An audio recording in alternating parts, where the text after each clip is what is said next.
The Twisted Tuesday has begun. The pimps, the players, the hustlers, the people that bust them, and everybody else in between.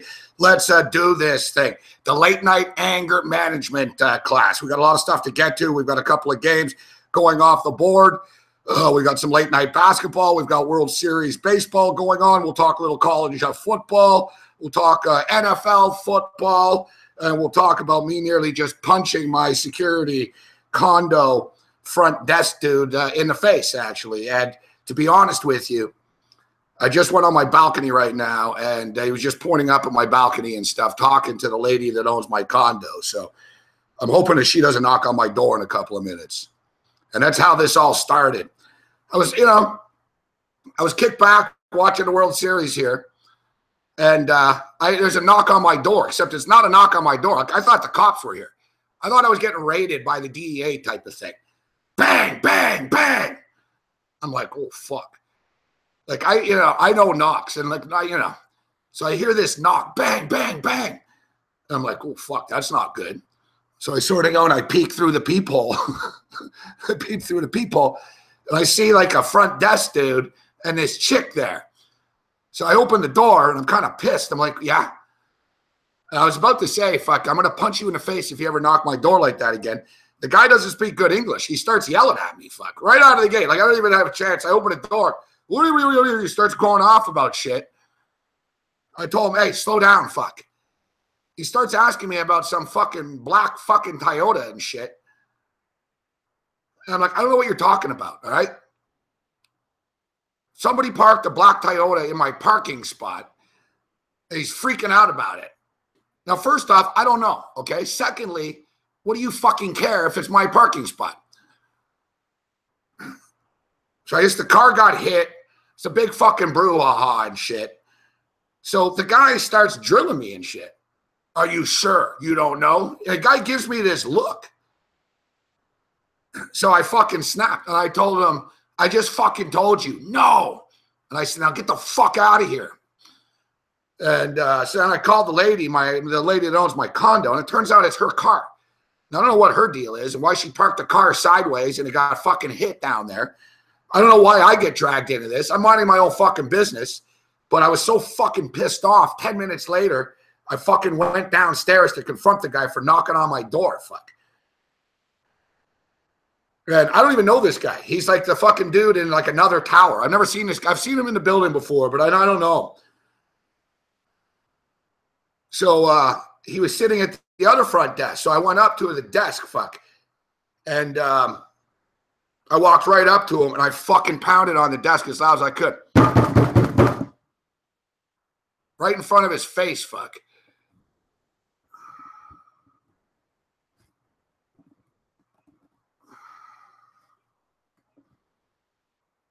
And I told him, I said, hey, buddy. I said, how about I come to your fucking house at 10 o'clock at night and fucking knock on your fucking door like this? And right away, he got confrontational. You have a problem? I said, yeah, I got a fucking problem. And he stood up like he wanted to go. So I fucking told him. I said, I'll fucking fuck you up, man. And I was ready to fucking punch him in the face. I really was. So the guy got up from behind the desk and sort of like walked towards me and shit. I think I freaked him out when I fucking when he started walking towards me, I went right at him, fuck. I said, really? And then he started fucking like threatening me and shit in some fucking language, fuck. Told me I don't know who I'm fucking with and shit. Yeah, whatever. You're real powerful, fuck. If you're so powerful, you're working at my front desk, you fucking dick. Yeah, big issue, fuck. Big brouhaha. This just happened. Big brouhaha. So just by chance, fuck, I had to blaze a quick one, but I had to calm down here. And I'm on my balcony, and I see him pointing up at me and shit. I was going to yell back, but it was like 10:02, so I had to sit down here. The Twisted Tuesday has begun.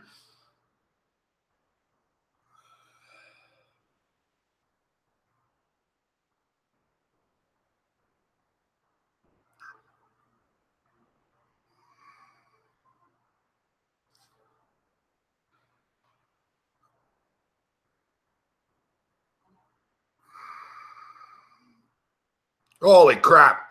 It's the last thing I wanted, too.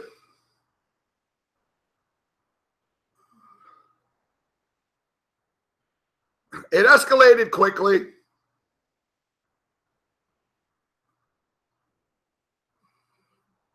It escalated quickly. I don't know. I'm sure, listen, in some states,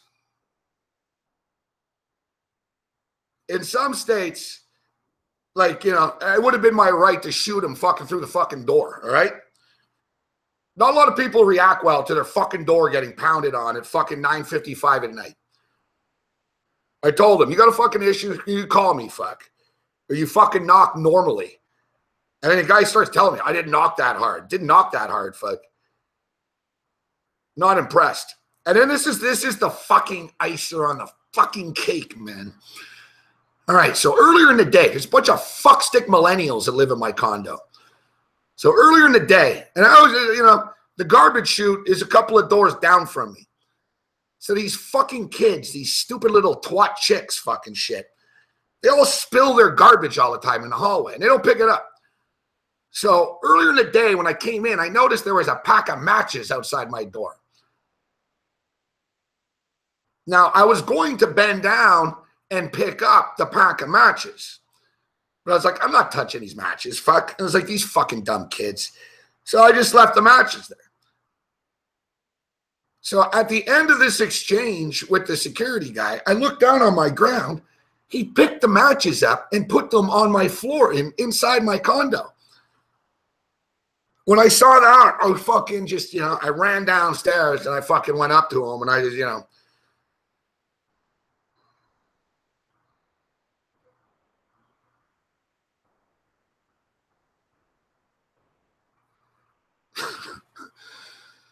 it escalated really quickly.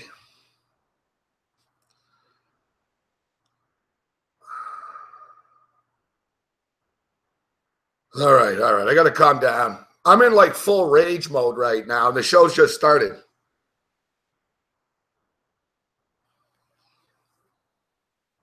I'm not one of these guys, like Tom Marino says, I'm not one of these guys that gets into pissing contests all the time and stuff.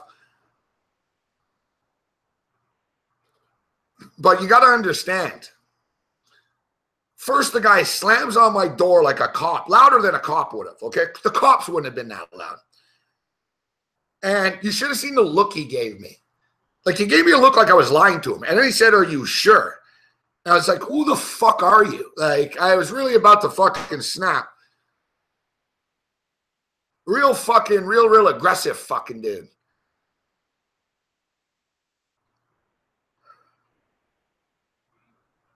So after I go down and there's a chick that I get along with. I get along with the security guys in my condo. They all know me on TV and shit. So I get along with them. So I asked the girl, I said, listen, I don't like that guy. And I said, where is he? She brought me to him, fuck. So I was like, where is he?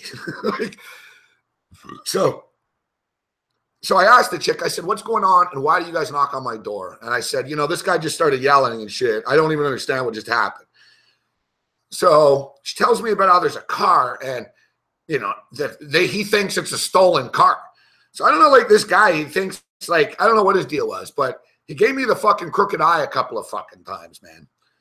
He gave me the crooked eye, knocked on my door. A lot of people would have punched him. Like I said, I was sort of rattled, fuck. I didn't even really understand what happened. And then when I looked down and I saw that the matches were inside my condo now, I was like, did this fucker actually pick the matches up and drop them here? And that's when I just fucking snapped. I'm not going to deny that I have a fucking anger issue. I'm very peaceful. I'm very peaceful, but I can go from 0 to like 160 very quickly. And I just fucking snapped, fuck. I see the matches on the ground. I put my shoes on. I didn't even tie my laces type of shit. I put the shoes on. I fucking ran to the elevator. I fucking get downstairs. I'm like, where is this guy anyways?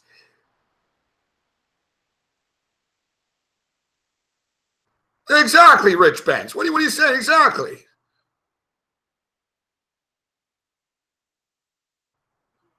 That's another thing, Chris Edge. No, the guy's knocking on my door fucking loud.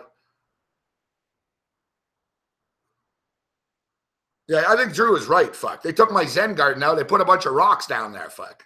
It's like a Vegas fucking stone garden now. And I got to be honest, I don't know what the hell's up with the lady that owns my condo. Like, what's she parking a car sideways for anyways, fuck? Now her car's hit, so she's going to be all rattled. Yeah, I swear to God, I'm a magnet for chaos. I'm sitting here minding my own fucking business, and I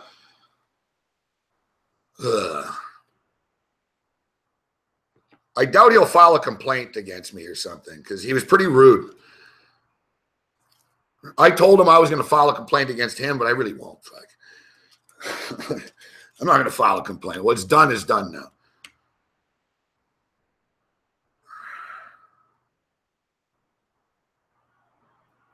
You know, that's what I know. The guy had no respect on me. That's exactly it. I didn't, you know, he didn't talk to me like a normal person. The guy bangs on my fucking door. He goes, "Are you sure?" He gives me this crooked eye. Then I asked the chick downstairs. She started telling me about, well, we think the car might have been stolen. So I was like, so what's your point here? Like, I don't know what you're getting at. You know, like, really, the guy was really, like, fucking aggressive. Why is there a car? What? You're parking. And I'm thinking, then after I got mad, and I'm thinking, what is your business if there's a car? He goes, somebody signed in and parked in your parking spot. Who is it? The guy's freaking out. I'm like, I don't know. And he kind of, like, I didn't let him in. And he kind of, like, tried to kind of sort of peek his head in. And he's like, who signed in? And he's looking in here. And that's when I got fucking pissed. And I told him, get the fuck out of here.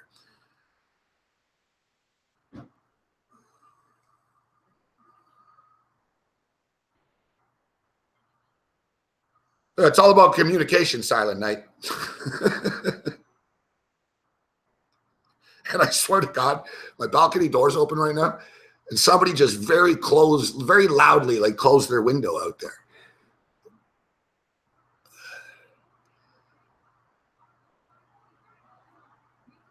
Well, it's a good point, Big Will. I never struck the guy. I never hit the guy. I yelled at the guy. I got in his face.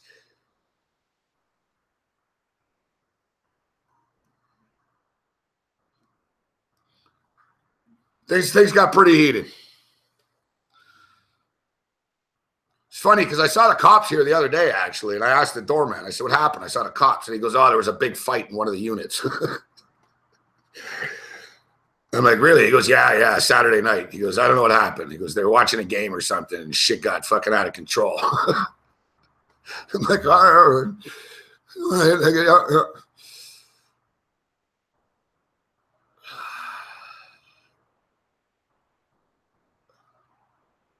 And the best part is there's some fucking chick standing there waiting to get a visitor's pass. She doesn't even live here, this cute blonde chick. Can I get a visitor's pass? I just started yelling right over her. I was like, I just looked at her like, you're going to have to wait a second here, Betty.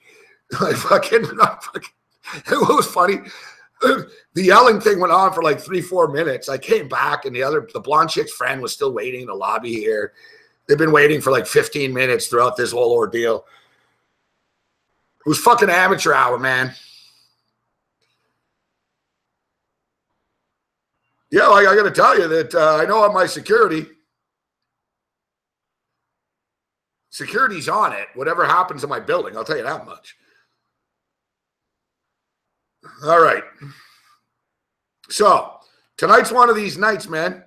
We had a bunch of guests, we had various guests lined up. Donnie normally joins us on Tuesdays.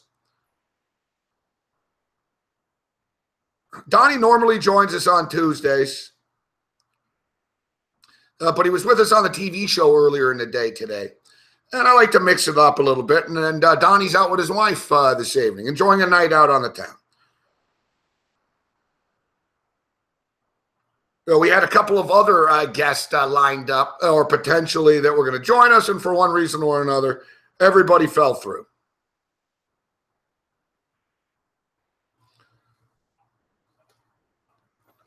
And, I was realizing, I'm like, man, I'm on the air so much. I do so many shows. It's hard to, have people to keep up with us. Big Man on Campus can. He's on all the time.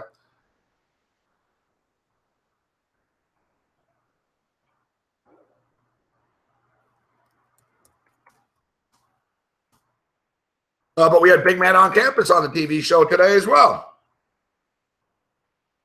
We had Big Man on Campus. And I ate a little crow with Big Man. I conceded defeat. I told him, listen, I might have won the battle, but I lost the war. We played a clip actually on the show. I own up to it. I got to say, Carson Wentz is a most valuable player candidate. I can't deny it. I can't deny it. So we're going to get Paul Bovey to join us on the program tonight. Talk about this Clipper game, late night basketball here. Paul Bovey on the road. Donnie Rightside out with his girlfriend. Lou Gamblu was going to join us. Lou's a great hockey capper.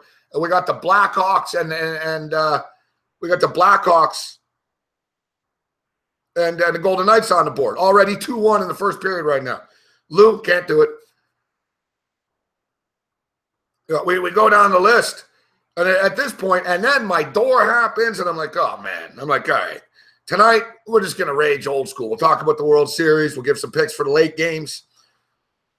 But I saw a gentleman on Twitter that I've been wanting to get on the program, actually. I've been wanting to get on the show. And I saw, I was like, man, yeah, tonight would be a perfect opportunity if he's available, if he's free. So we fired him off a message, and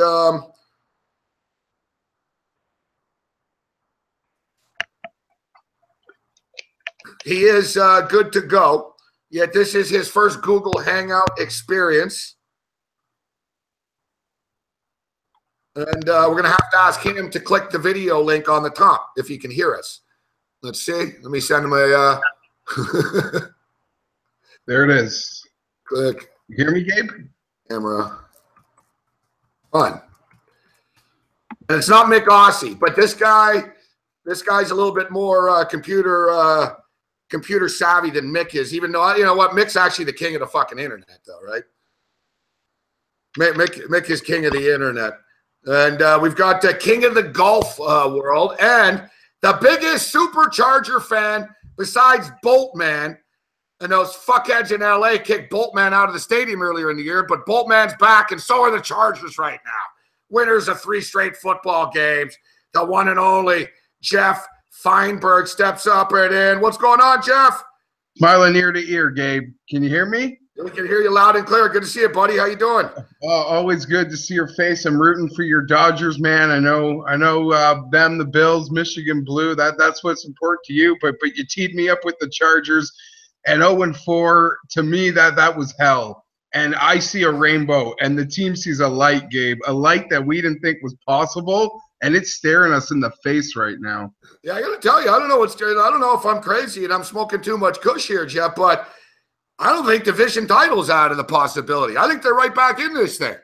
I'll tell you what, Gabe, you stare down the schedule. I mean, from the naked eye, just living it, I don't know that anyone had a tougher run. Denver on the road, Miami in their freaking horseshoe, the Eagles, the Chiefs. I mean, other than the Giants game, they haven't played anybody who isn't in a tip-top standing in the league right now. The second half, there's a Browns game. It's not to take a shot, but it's a wild card battle. There's a head-to-head Bills game. There's a Jags game. There's the division again. So the schedule opens up a little bit for them. A Jets game.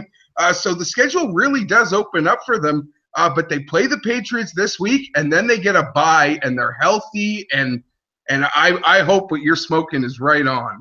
Yeah, we'll get to this game. And on a lighter note, actually, it's pretty crazy, man. We were talking about you on the show last night, I swear to God. And you know why? Because somebody asked me on the show last night if we were going over chicks on TV and stuff. And somebody brought up Anna Navarro. Yeah, I kind of walking that tonight a little bit. Yeah, so somebody brought up Anna Navarro, and they said, would you do Anna Navarro? I know where this is going. And they said, would you do Anna Navarro? And I was like, well, before I probably would have. But ever since a buddy of mine pointed out how he kind of looks like her, and they have the same hair, and it's kind of weird because I said I never thought it would be possible that a Jewish kid from Toronto could possibly somehow look like a Nicaraguan chick. Yeah, we do. Somehow, like you guys, like I don't know if you're you got to be distant relatives or something. I know. It's not every day, but there are a lot of days where we look a lot alike. Like, I'm not saying it's every time you could put up pictures and be like, no way. But yes, I guarantee there have been many times where it's like, holy shit, that's way too creepy. But like, yeah, I don't know whether how our hair is sitting. I don't know what it is, but yeah, you're right about that. It's true. Everybody in our chat says you look higher than a kite. I'm all right. He's all right. People are like, who is this guy? Drusilla says he's a Charger fan and a golf capper. Is that a fair assessment? If somebody asks, who is Jeff Feinberg? Chargers fan? No, let's say father, husband, because I know you're a proud father. Father, Charger fan, golf capper. Yeah, I think my Twitter bio says I love Phillip Rivers more than you love your mom, and I'm pretty good at picking winners of golf tournaments. All right, and me and Cam were talking a little golf today. They're still playing. Hey, these son of a bitches, they got a tournament this week. Yeah, it's weird, Gabe. I usually like to think this time of year, like I always said, I'm not going to play it. I like to get recharged for when it actually counts. But then you see that they're in Asia, and it's actually live on TV at like 9, 10, 11 o'clock at night, and it just sucks me right in. Like the college day's over on Saturday, and these guys are live on the back nine finishing a golf tournament out in Hong Kong this week. That's great. That's great. You know, I want to get in on Justin Thomas against Leishman this week during that playoff. Somebody brought it up in the middle of the night. They're like, man, they're about to tee off.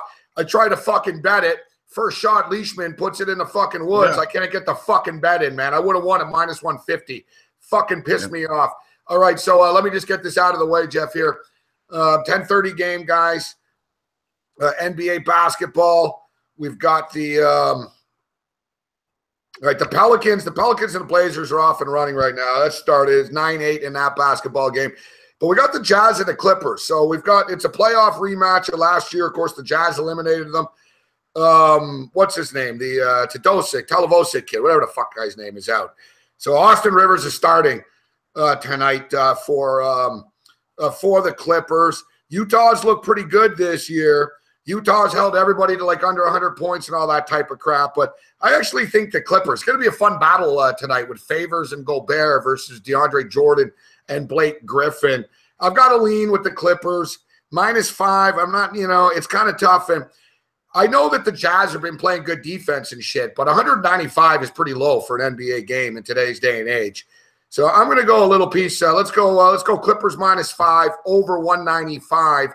And I haven't really looked at the finals, but I sort of know what's going on because I'm like, I know everything.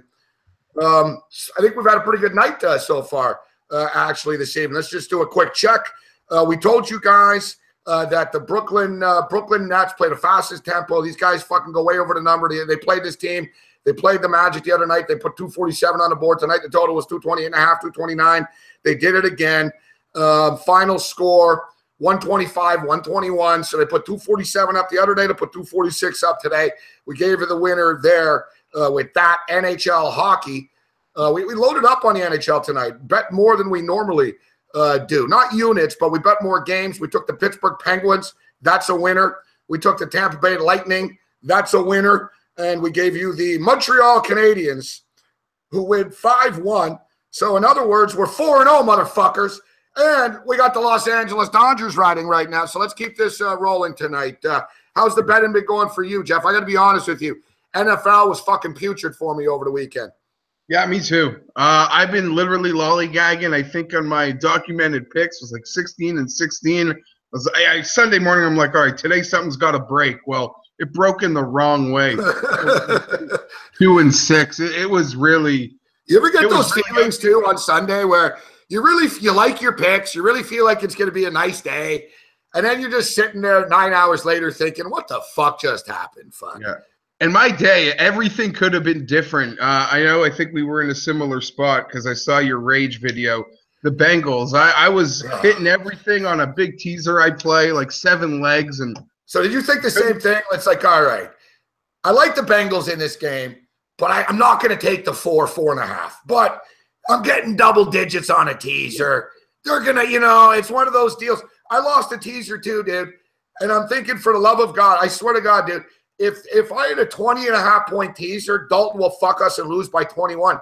You know this. And for the record, Feinberg used to be my producer. We've worked together a long time. You know this. That team's been fucking me for years, dude.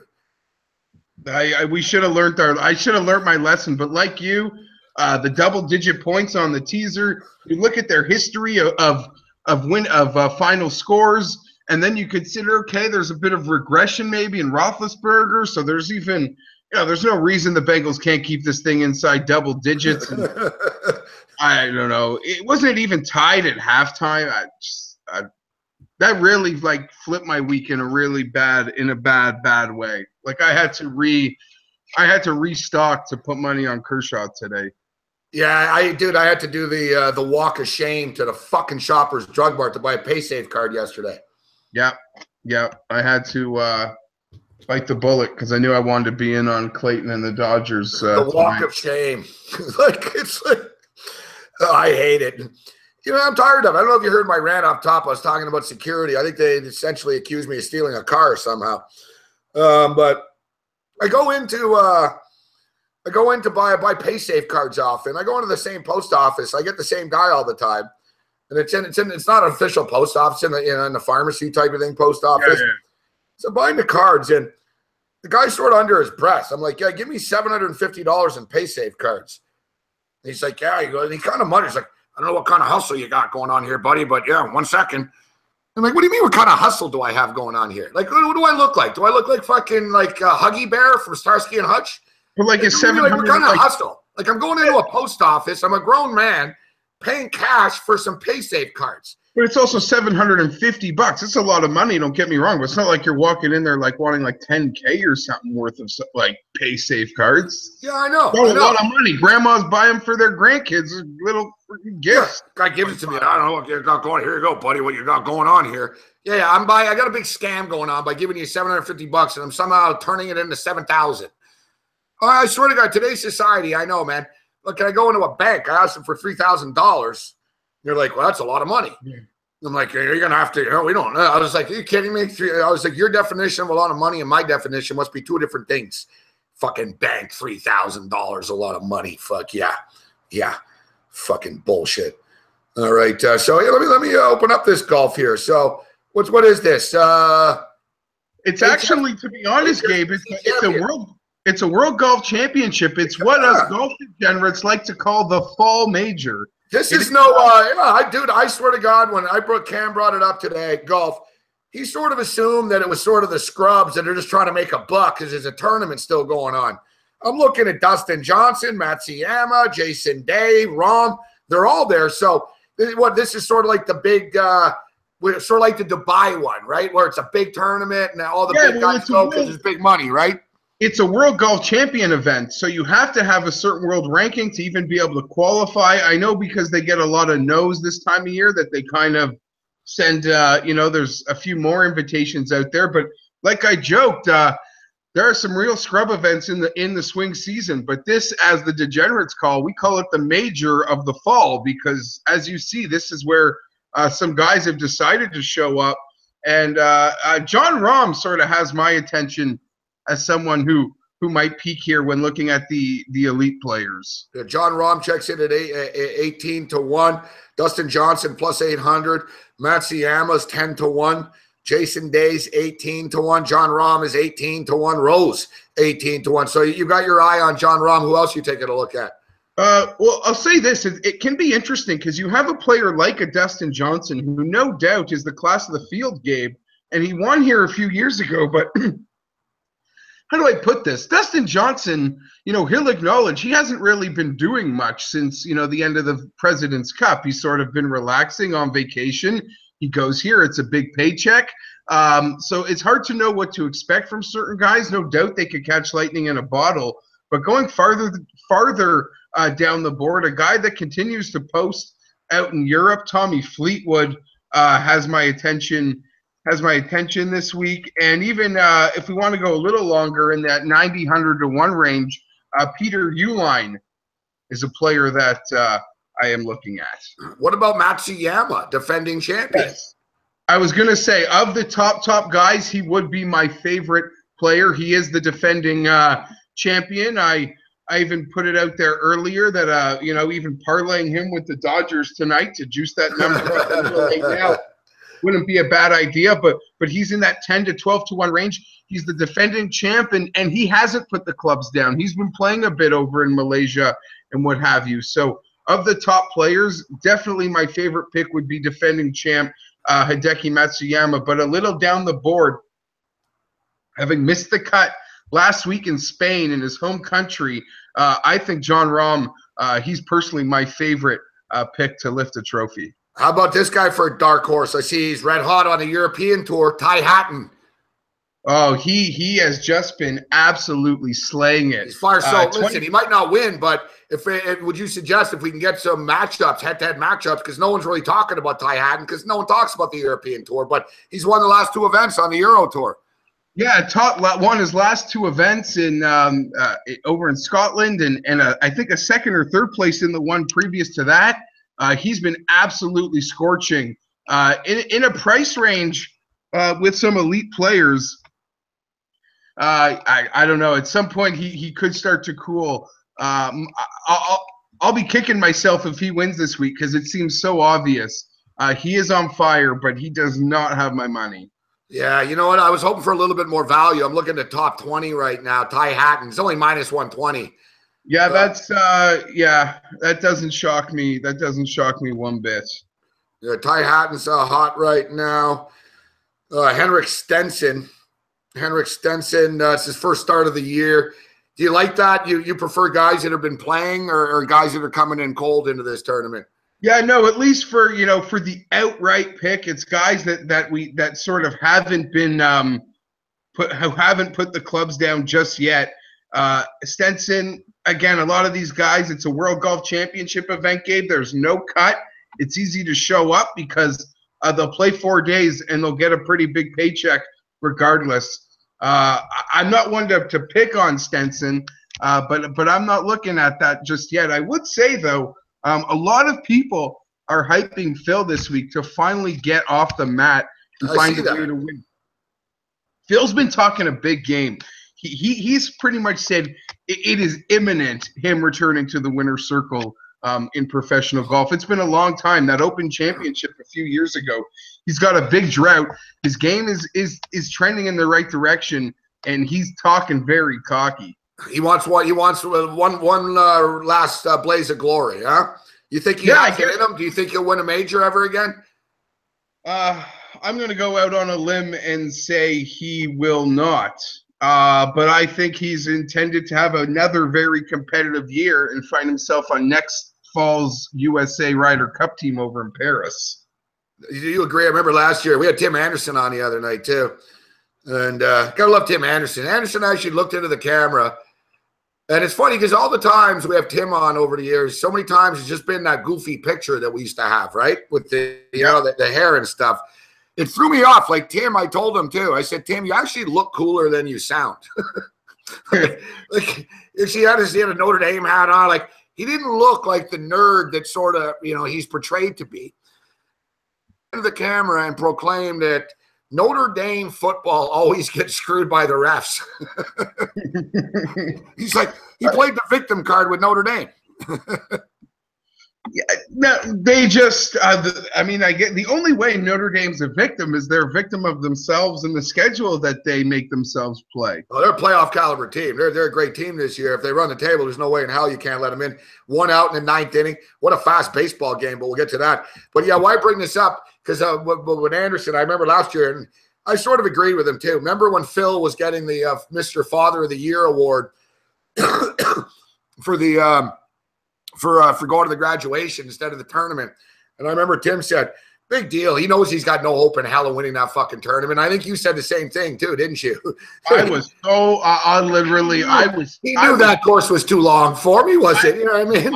Yeah. I was steaming from ear to ear because you know why? Oh, because literally in the Phil Mickelson Golf Channel documentary that they'll make in 12 years like they did for Arnie and Jack and all the greats, and I'm not debating Phil will get his and deserves his, they're going to go over his U.S. Open history and all his near misses. And then they're going to cite this as like another opportunity that he let get away. You know what I mean? Like history will look so Like when they go through all his close calls at the U.S. Open and, you know, everything that's happened to him in the biggest tournament of his life that he says is the most important thing. We all know the Triple Crown, that he doesn't have it. If it was at Pebble Beach, a course that suits him, there's not a chance in hell he would have missed it. And I know Pebble Beach is is in California where he lives, but if the course is like a Pebble Beach or that type of course, there's no way in the world. You just like made the hair stand on my skin just bringing this up again. Oh, it made me so angry. He's some sort of hero. That's the funny thing, though. You get angry about that. I get the same way, actually, though, during golf when they bring that up. Oh, it's the anniversary of his dog dying. It's the anniversary of this. You know, oh, it's a heroic performance by Tiger Woods in the memory of Earl, etc. And Jim Nantz is coming in his pants about this shit. And I'm thinking, how many brothers and shit are playing NFL games? Their fucking cousin just got murdered the morning of the game and shit. And there's no sympathy for any of them. You know what I mean? But somehow golfers and, you know, the golfers' wives annoy me. Running onto the course after. Dodgers win. Dodgers win. Dodgers win. And I got to tell you, what a quick baseball game. This game started at 8:09. It's 10:40 Eastern right now, and the game's over. You know Fox isn't happy about this. If it was the Yankees, it'd be in the 6th inning. Yeah, exactly. If it's the Red Sox, Yankees, exactly. Wow. But you are, I don't know, you are right, Gabe. They do sort of glorify the golfers. Like Billy Horschel won this year, and then he comes out to tell us that his wife has been, you know, an alcoholic and all this like personal stuff, and everyone just sort of runs to, you know, how hard it must have been for him to win and be on tour and think about like his kids at home, like with an alcoholic looking after them. And you're right. For guys in the NFL, that's called like Tuesday, I guess. Yeah, that's a good way to put it. Can you tilt your camera down a little bit, Jeff? Your head, it's like you're sinking in water here. Yeah, there you go. Of course. There we go. Yeah, man. I'm sort of kicking myself now. Should have jumped in on the – oh, shit, I got a text message. Let me just grab my phone where it should be right here in front of me. I just heard it. Normally I wouldn't care, but I assume it's a fallout of me in the episode. Where's my fucking phone?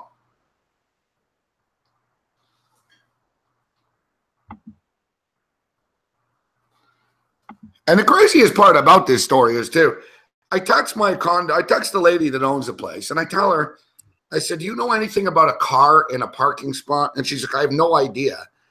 And then I tell her, oh, it's a black Toyota. And she's like, oh, it's mine. So, like, I don't understand how it goes from you have no idea to, let's see what she's saying. I bet you it's her.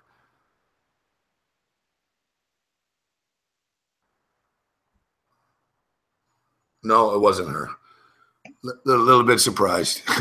Yeah, I had a little incident. Hard to believe, Jeff. There's a little confrontation before the show started. I saw you tweeting about it. Yeah, fucking condos. Guy knocked on my door real hard, dude. Really, really rattled me. Really, really, really rattled me. Okay, so, all right, so what do you make of this? It's too bad, isn't it? I even felt for you guys. Didn't you know I've always had a soft spot in my heart for the Chargers? And how about them Bills right now? Huh? If the playoffs started today, the Bills are in them.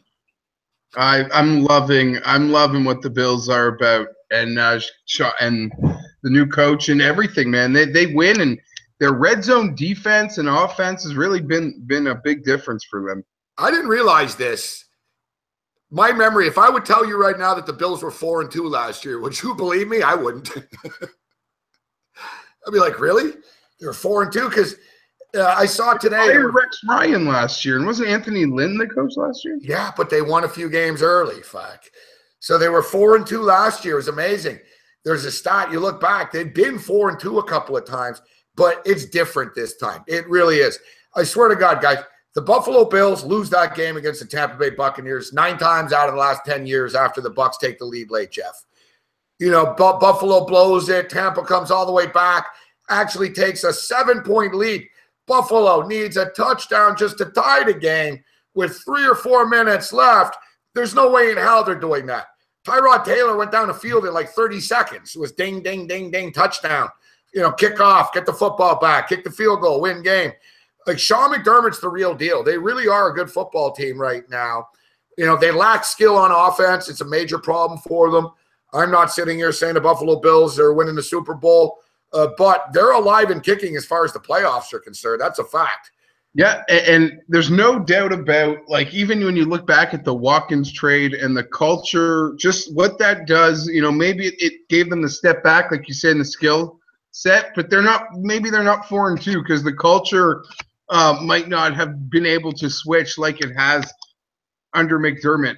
I've been so impressed with them, Gabe, and I'll tell you what, a lot of the football math gamblers keep pointing out that the Bills, at least recently, I've seen a few mention that the Bills are a team to fade going forward because they've been getting so many what these people call lucky turnovers, whether it be off a receiver's hands or turnovers that they just see there has to be a regression in. But then you watch the game last weekend, and the Bills made the exact same sort of turnovers, creating like they've been doing all season long. So full marks to the Bills and everyone in that division for winning the football games. Not many thought they'd win. You'll be pulling for us this week because we're taking on the Raiders, a team in your division.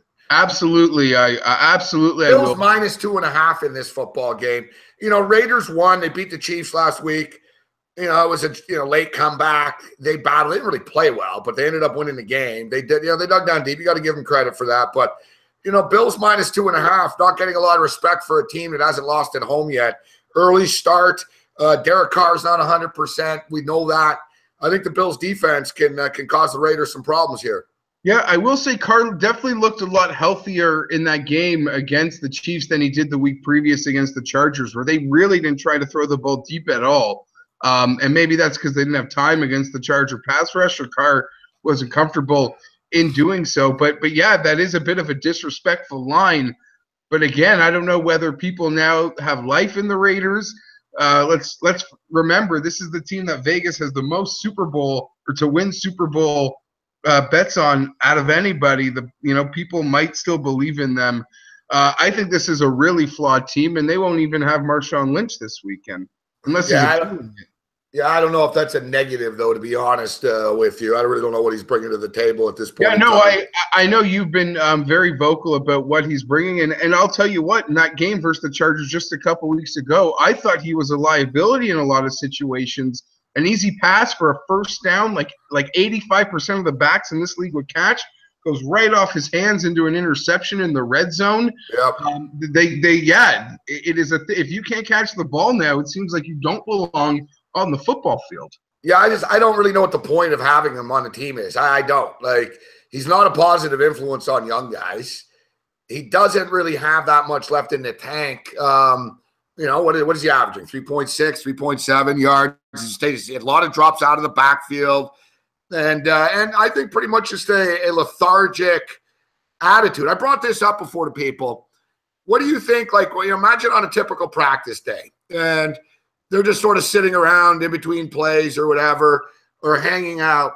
Do you think that Marshawn Lynch is looking over to Amari Cooper and telling him, I noticed that you're cutting to the left, or, maybe you should dig down here, or, 6 years ago I learned this from Pete Carroll. Or do you think he's telling him, fuck Roger Goodell, we're getting fucked over. Don't let your agent ever rip you off. Don't trust anyone in this league. What do you think he's telling these guys? I think he's telling them more stuff like that. I don't think Marshawn Lynch is just oozing football knowledge out to the young guys. I think it's Marshawn being Marshawn with these guys.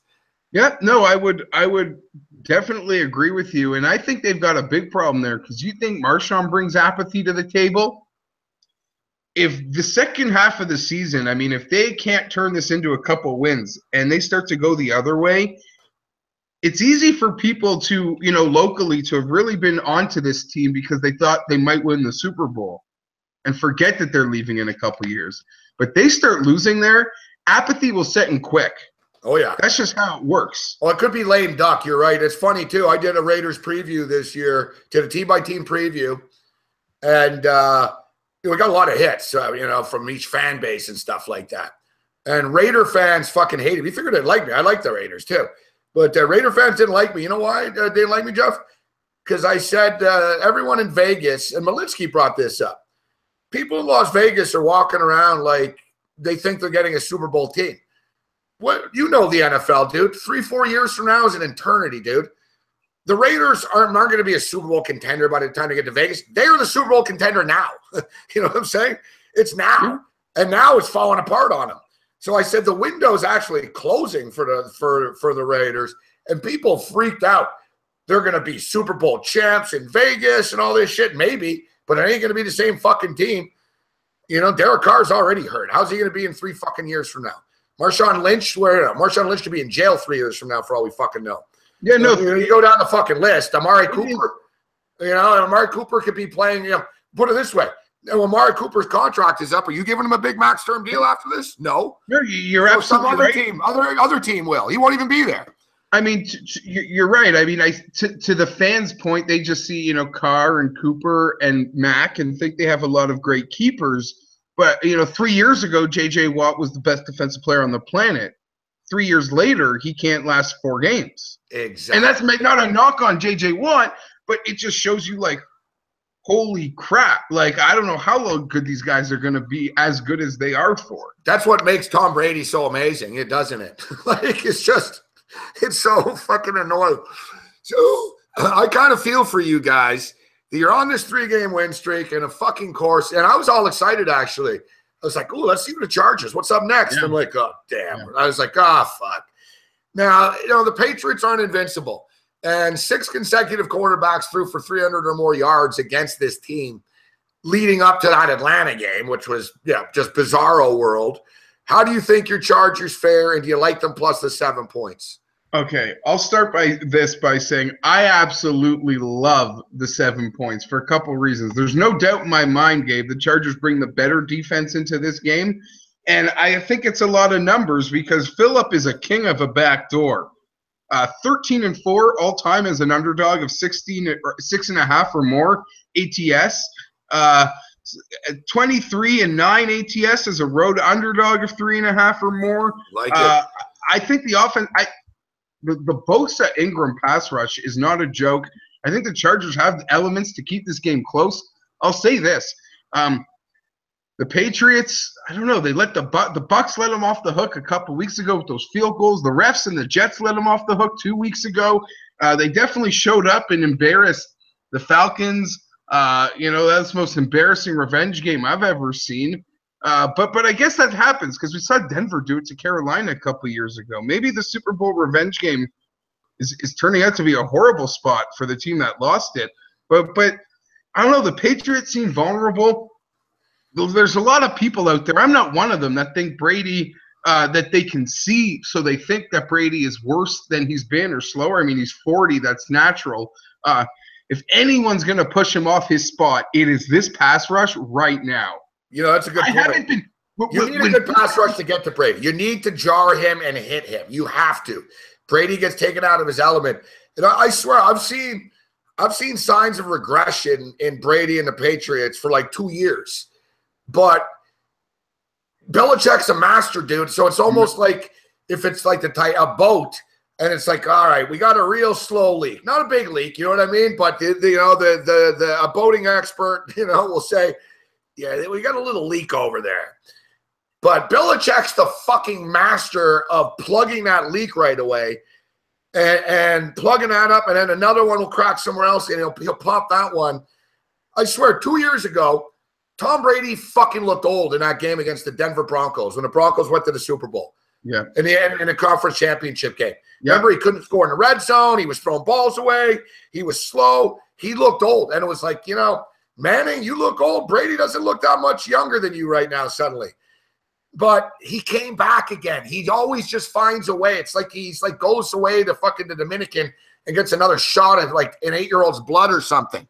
He's a vampire. He keeps just sucking it up and finding another way to do it.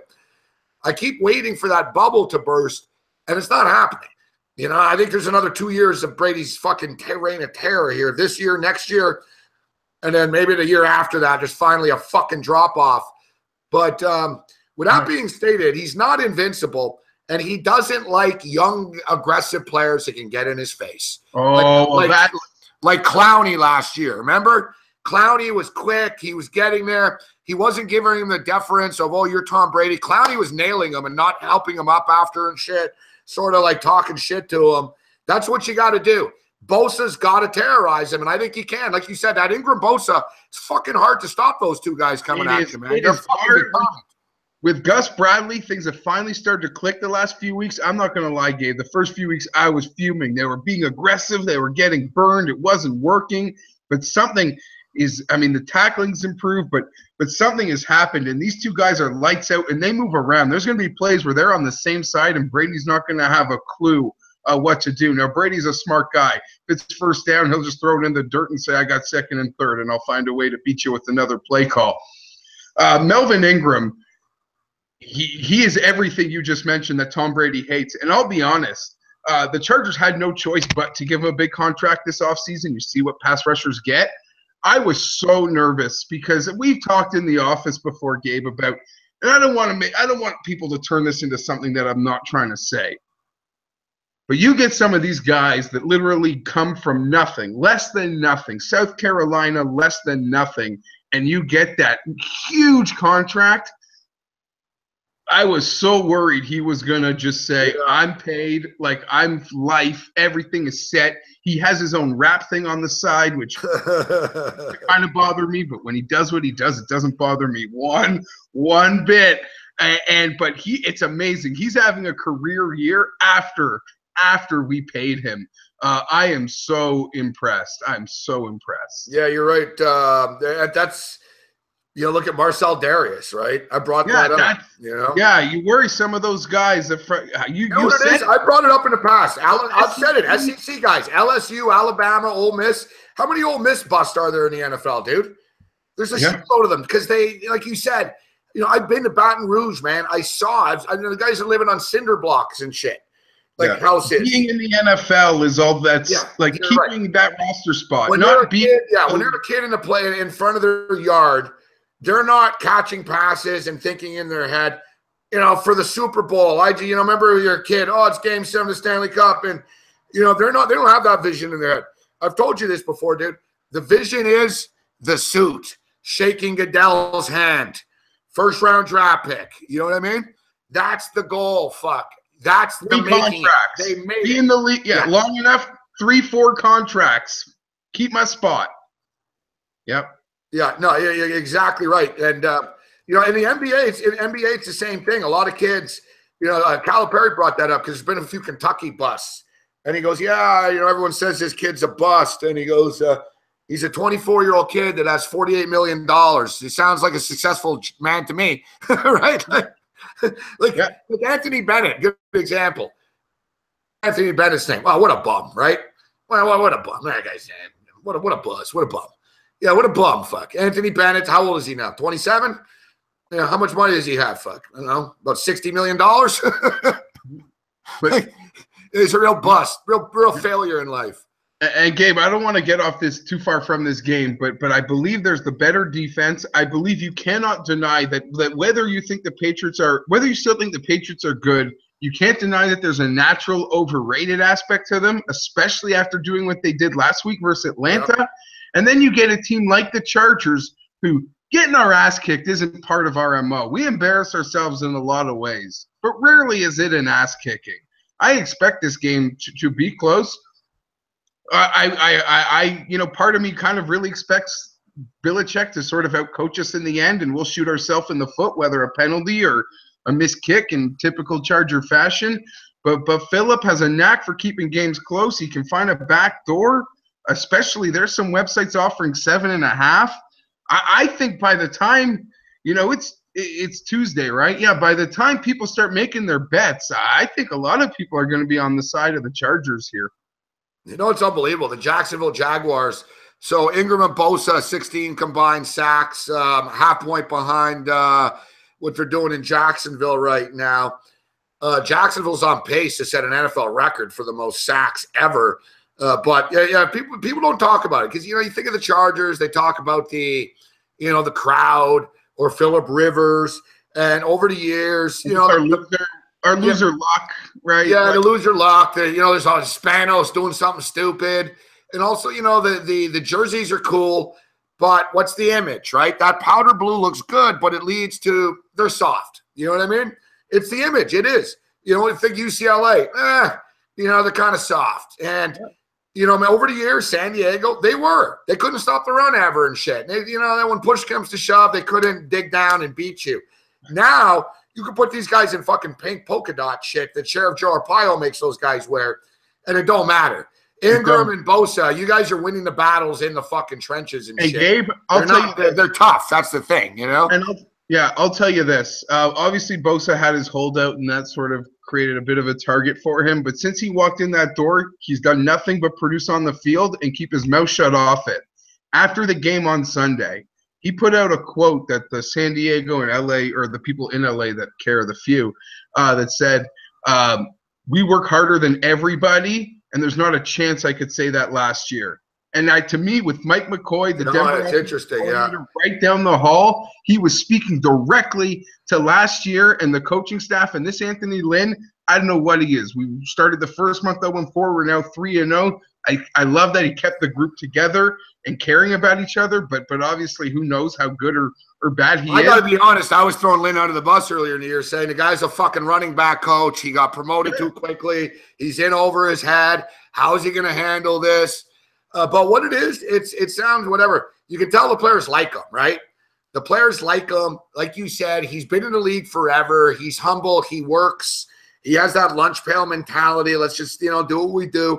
And I should have known too, dude. I don't know if you saw the video of the kid Hero from LA in the Vegas shooting. They brought it. Yeah, respect to that. They brought the kid. I remember the guy. He pulled the kid that got shot in Vegas. He went back in to pull people out. He took off and he got away, remember the story.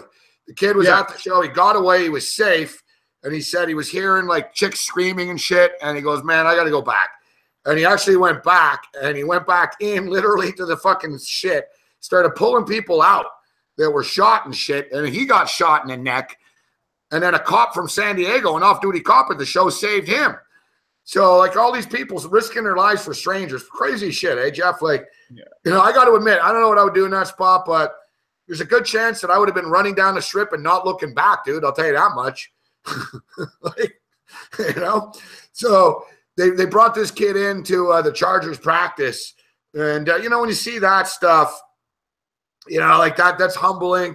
And I thought, yeah, this kid, and they gave him tickets to the game and everything. And I thought, yeah, fuck, they're not losing this game. They're not losing this game with this kid here. I'll say a couple things if you really want to get into it. And to be brief, in the summer, I completely misread how the team would be treated. I knew they weren't wanted in LA. I knew that. But I assumed that Charger fans would still want to be part of it. Look, Jeff, like they booed Trubisky at a Bulls game, right? That stuff happens. And now look, that fucking, you know, any chick in Chicago would suck this guy's dick, right? So they booed him. I get it. Me too. Like when the Chargers went and they introduced him to the Laker game, boo, we don't want you. It was sort of like, there's a couple of drunk guys just being smart asses. But like you said, like the mayor, well, we never even asked them to come here, really. Like, you know, we're, you know, the Rams were like, the mayor basically said, we're a Rams town. And if they want to use this stadium, we just said, all right. He basically threw it on us. But I was going to ask you that. How much is it going to piss you off? Because I know LA, bro. That stadium is going to fill up. And if the Chargers keep winning, everyone's going to be a Charger fan. And your bandwagon's going to fill up, dude. It's going to be no different than the Clippers when the Lakers were shit and Blake Griffin and CP4. You know, whatever. It is what it is. But to sort of what I meant to say is that Anthony Lynn told the guys this week, it was sort of a big talking point after the win, because it was our first home game back. They didn't want it home. What's been happening at home is embarrassing, and for obvious reasons, and you allude to it. When we play the Philadelphia Eagles, well, how many fucking people from LA from Pennsylvania live in LA? Over 100,000? 200,000? You know, when we played the Kansas City Chiefs, how many pennies who went to be actresses and have a screenplay in their pocket from the Midwest live out there? They'll go see the Chiefs. So it's embarrassing what's been happening in the home stadium. That can't be denied. But Anthony Lynn told the guys, he goes, I don't care if there's 2 Charger fans out there. You play for those 2 fans. And that made me feel like they were playing for me, because I sometimes feel like I'm at home and I'm watching this team and I'm like, am I alone here? But so I don't know. They know that people like me are out there, and Lynn told them. No, there's Charger fans. Yeah, you guys, you're not. There are fans. No, I know. We've got guys. Chris Edge is a good guy. I met him in Costa Rica. Great guy. He's in Life East San Diego. And he told me, fuck him. He's like, I fucking hate them right now. But that's the thing, Gabe. LA didn't want them, and the people in San Diego are so hurt, and I understand it. And I misread the situation at the beginning. I thought, oh, they just come on board. But what it really is let's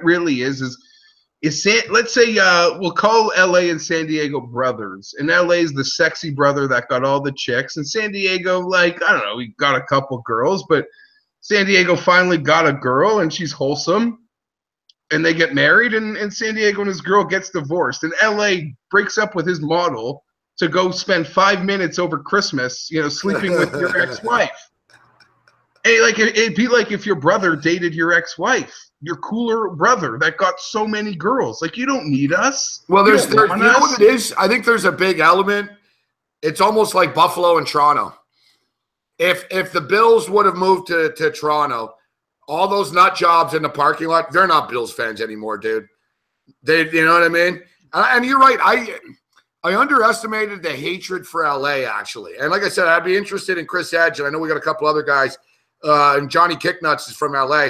I'd be interested in your, the feeling in the cities about that.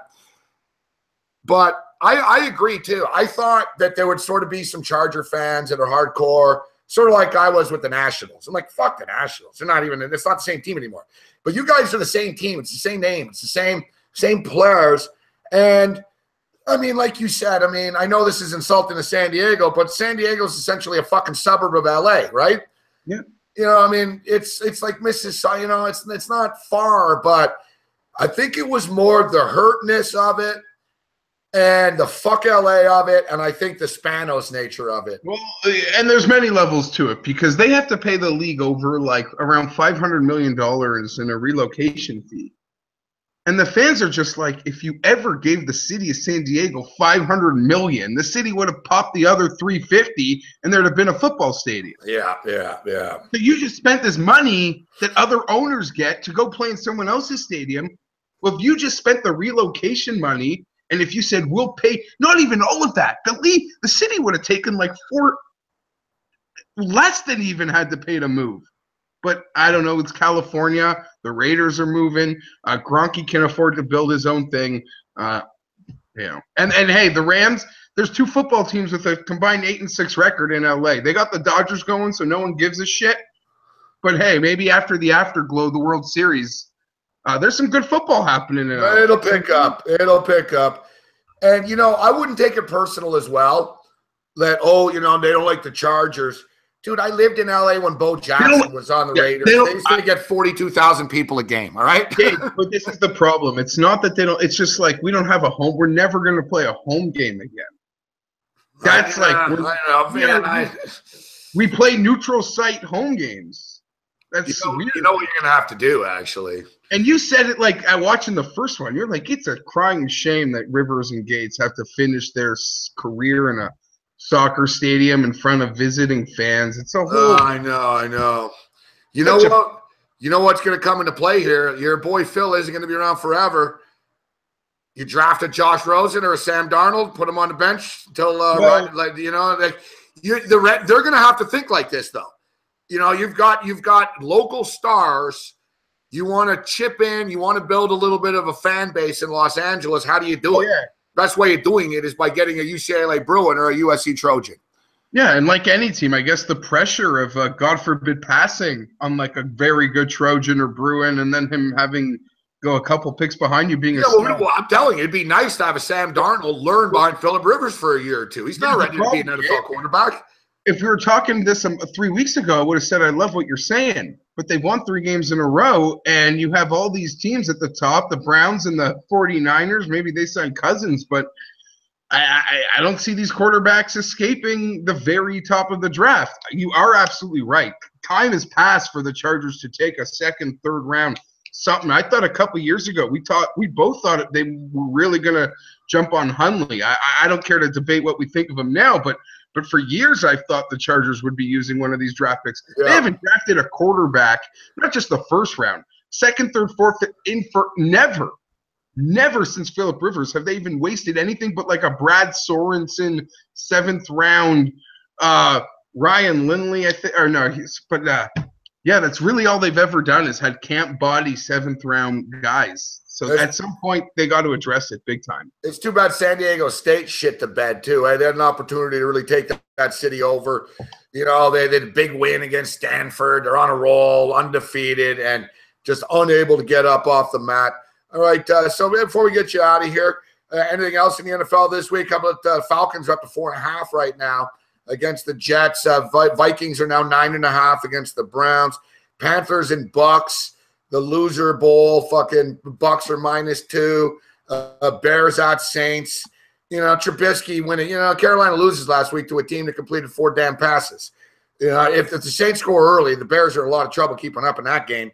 You got the Colts and the Bengals 11, Raiders and Bills 2.5.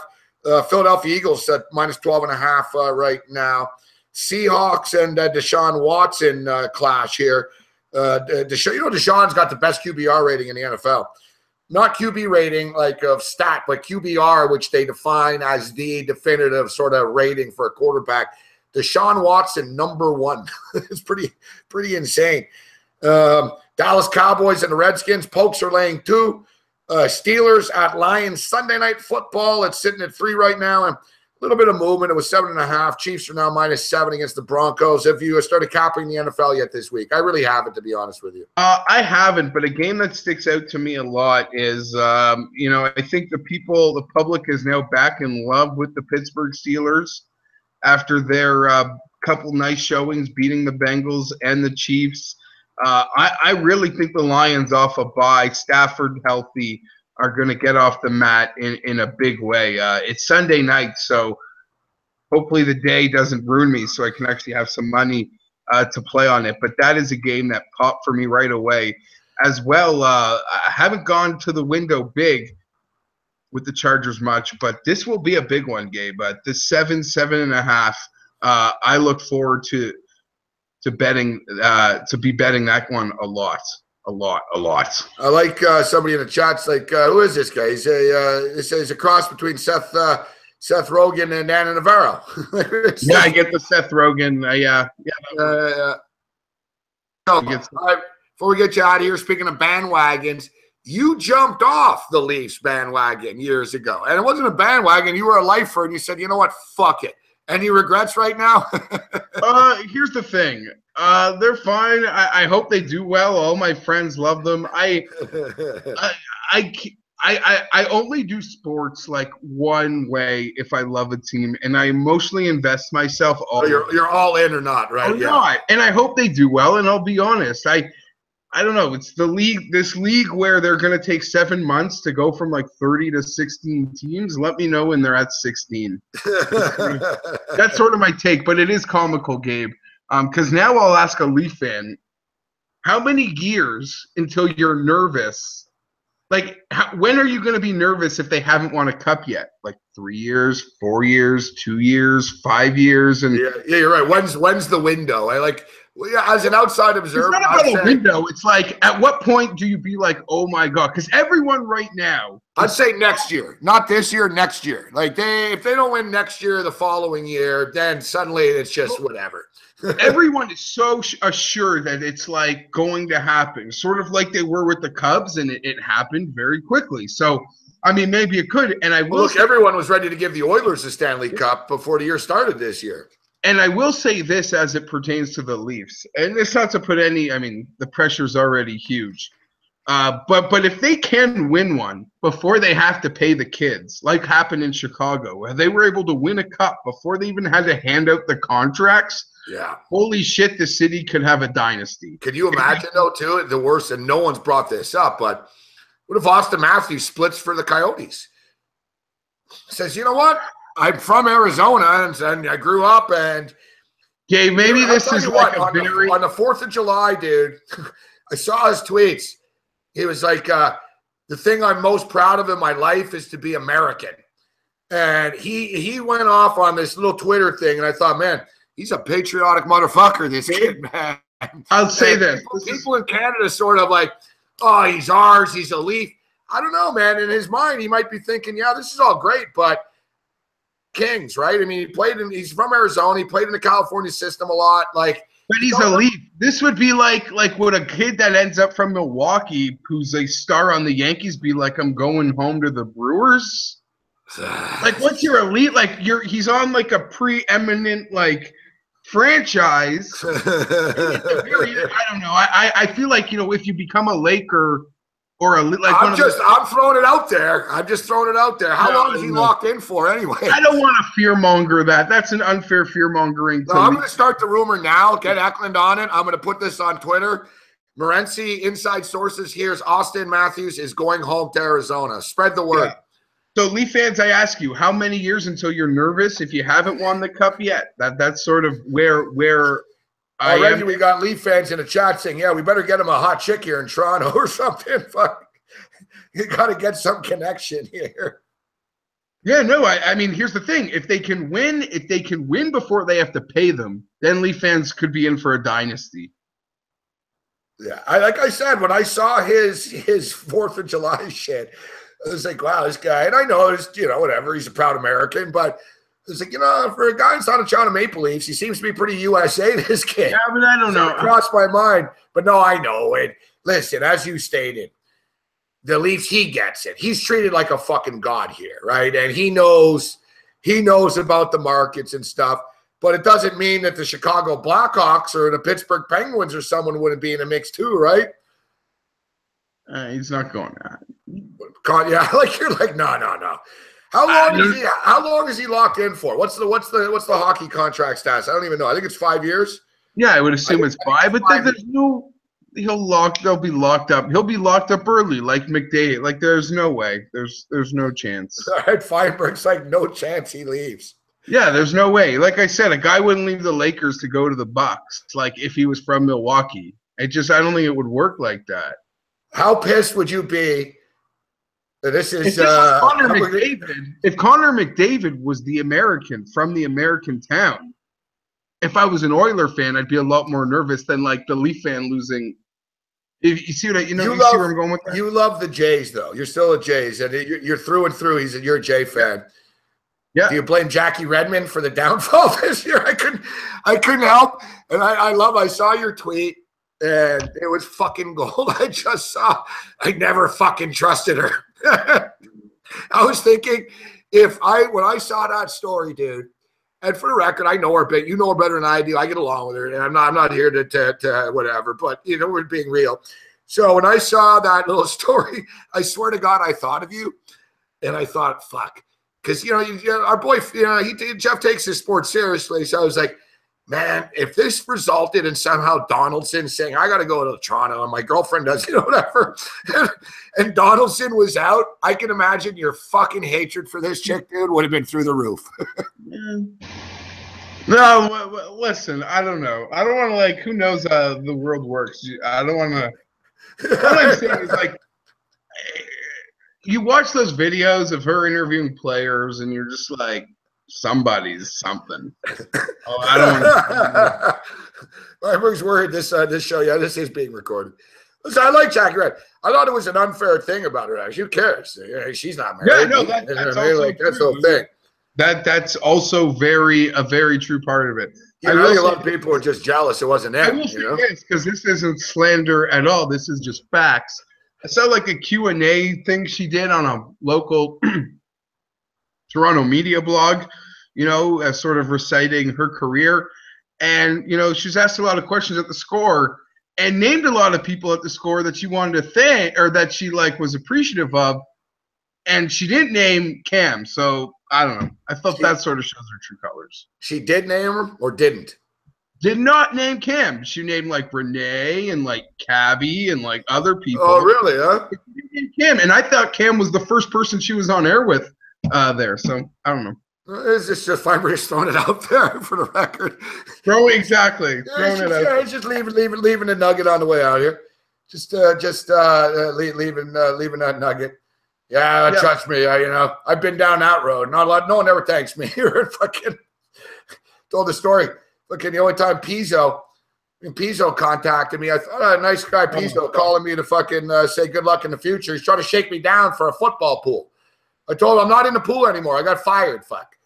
Sounds like Pizzo. No, I did. We even did a thing on the Fantasy Sports Radio, me and Cam, the other day. I did a poll question, and I asked people, am I in the right or wrong for not paying? And I'm in the right, fuck. Plus, I said he's a jerk pizza anyways, right? So, like, fuck him. All right. Hey, great to have you on the show. We got to do this again. Where can people see your golf picks? I know you do Periscope. You do stuff with Pat Mayo and Anderson. Where can people check out your work?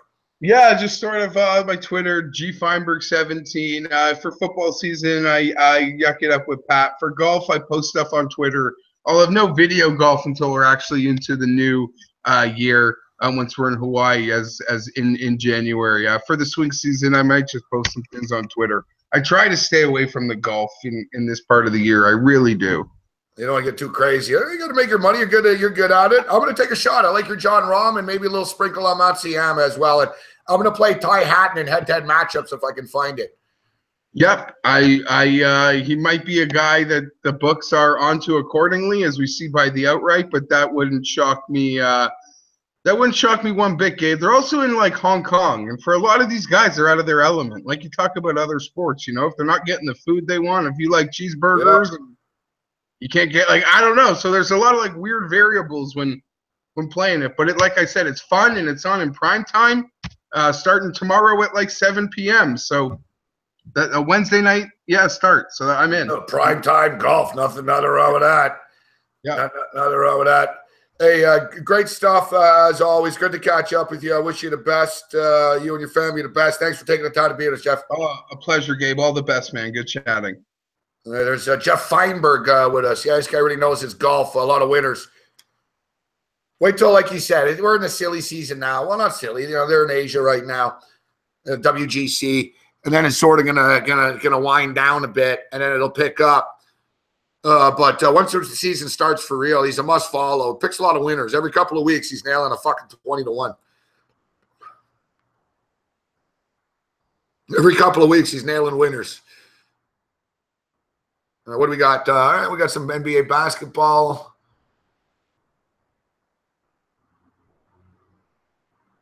I got the Pelicans game. I was hoping for the Clippers game, to be honest, but hoping for the Clippers.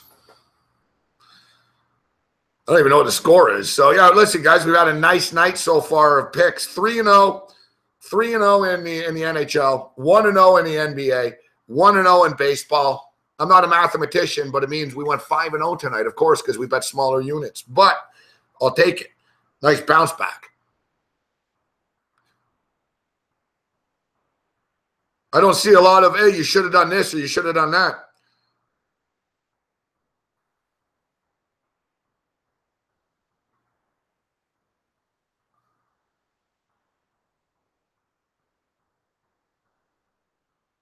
Yeah, listen, if I was interviewing, thanks, Bobbert. If I was interviewing, if I was interviewing Maria Sharapova and she wanted to fucking do me, I'd do her. I should have hit the run line tonight. Fuck.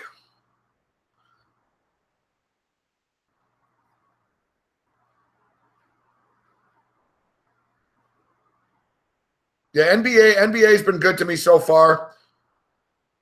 NFL's been rough the last few weeks.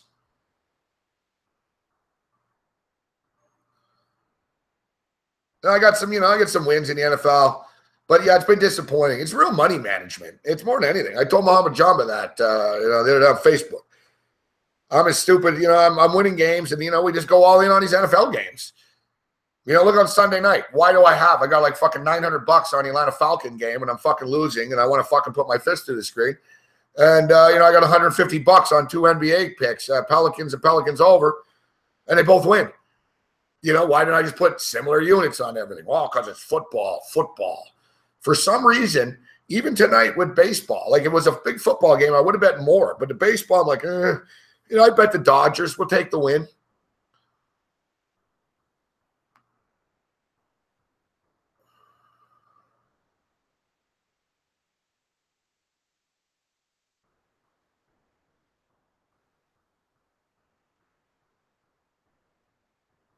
They're just not scoring in this fucking game, huh?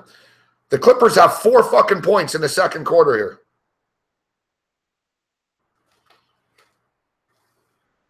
Unbelievable. I knew it was going to be low scoring. Fuck.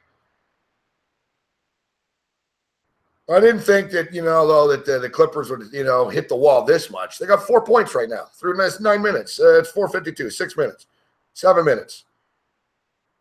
The Pelicans and the Blazers, really low scoring too. They put up 95 points in the first half. It's 48-47 at the half.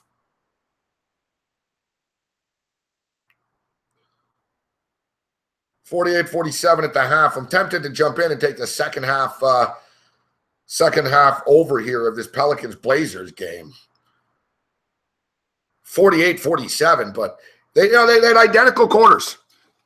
29-18, 29-19 in the first, 29-18 in the second. As far as the Clippers and the Jazz are concerned, they scored 47 points in the first, and now it's really slowed down. It's 13-4 in the second quarter here. Clippers are -3.5. Total's 186.5. So we'll keep our eye on this. We've had a nice night. I don't want to fucking give it all back now on the way out. You got the Golden Knights and the Blackhawks. Golden Knights. It's unbelievable, this team. I can't believe they're 6-1. Remember, we all bet the opening night, and I'm like, they're not going to keep winning like this, are they? They got a third-string fucking goalie playing tonight against the Chicago Blackhawks. They're a fucking expansion team. They're winning 2-1 right now. I'm tempted to jump in on the under 6.5 in game. This is where we give it back, though. We had great picks tonight. Now we're going to start giving this shit back. But we're going to take a chance here. Let's go under 6.5 in game.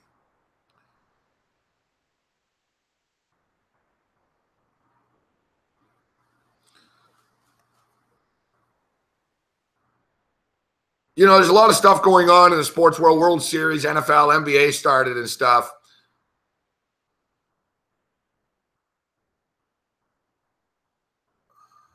Yeah, and like Craig West, all 3 goals, right away, huh? Exactly. It was 2-1 right out of the gate. I mean, I know we have a lot of hockey fans in the chat here.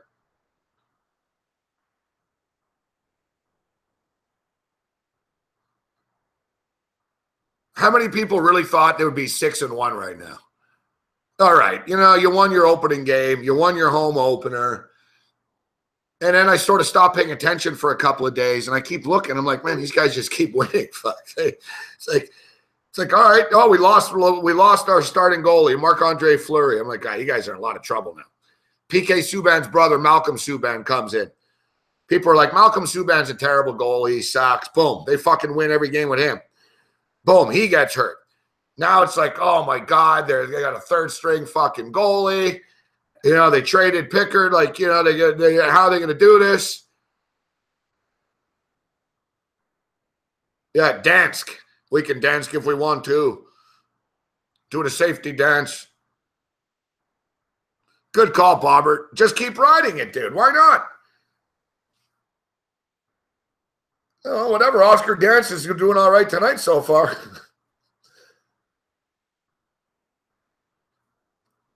You know what's crazy about this shit is that the Vegas Golden Knights, it's getting to the point where if they keep just winning a couple of more games, they're going to put themselves in a situation where they only have to really be 500 from here on out. A good example is the Canadiens. The Montreal Canadiens started 1-6, and Brian Weil, my buddy, a media guy in Montreal, he tweeted out, you need 92 points to make the playoffs, essentially. That's sort of the number. 92 points in the modern NHL in the East. 92 points. All right, second half has started here in this Portland game. We're going to take the second half over. I can't resist. I got the game on TV. We're going to go over in game 198.5 here right now. We're in. Let's get it. Second half over. You guys are all betting at places where you can bet in game.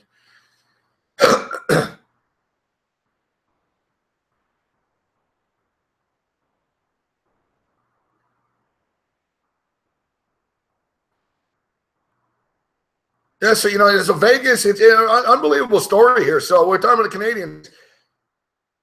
Points. So Brian Weil brought up the fact after the Canadiens' slow start, the Montreal Canadiens need to go like 44 and fucking 30 from here on out.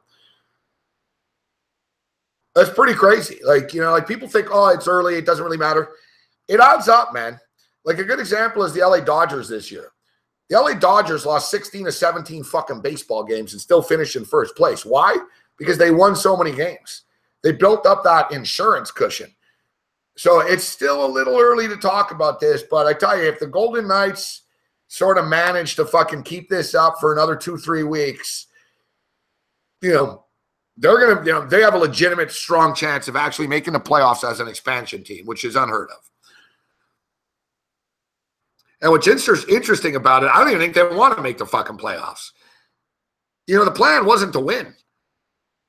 Like, really, the plan wasn't to win. The Vegas Golden Knights strategy was to rack up as many draft picks as possible. It wasn't, we're going to try to win right now. They're getting the best of both worlds because they've racked up 1 million draft picks. They really do have a ton of picks over the next couple of years. And they're competitive on the ice right now. So it's a win-win situation for everybody involved. 37-35, not a win-win here going on in this Utah Clipper game. Motherfuckers. Second quarter at 17-8, man. Like, what is this? An Ivy League game? 17-8, you fucking pussies? Come on, man. I should have known. The Clippers are chokers. They're going to fuck me in this game.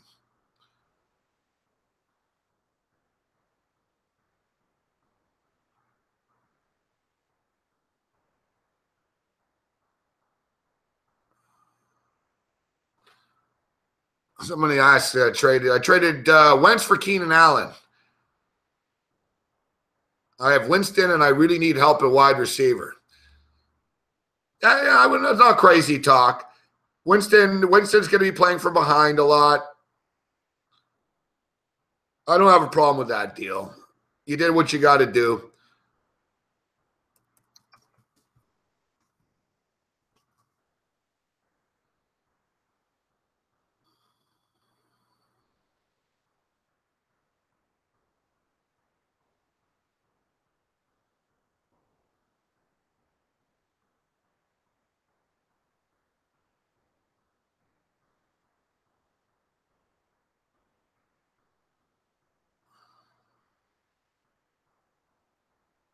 Dodgers take a 1-0 series lead in the World Series, which is really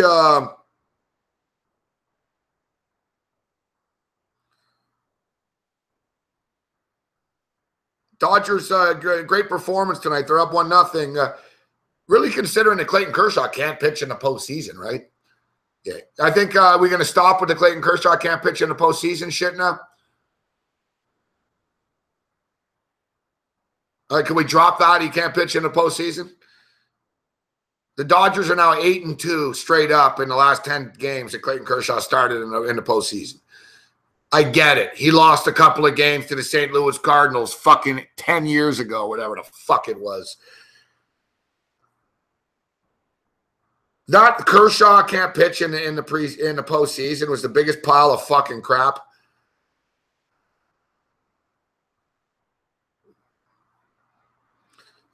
People get that. People get a narrative. People get a narrative in sports, and then they run with it, whether it's to be true or not. Masterful performance from Clayton Kershaw.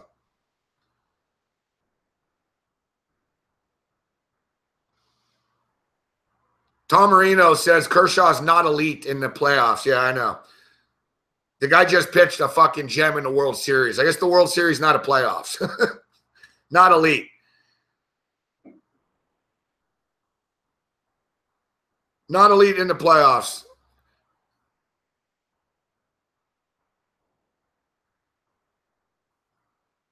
I guess the World Series aren't the playoffs, right?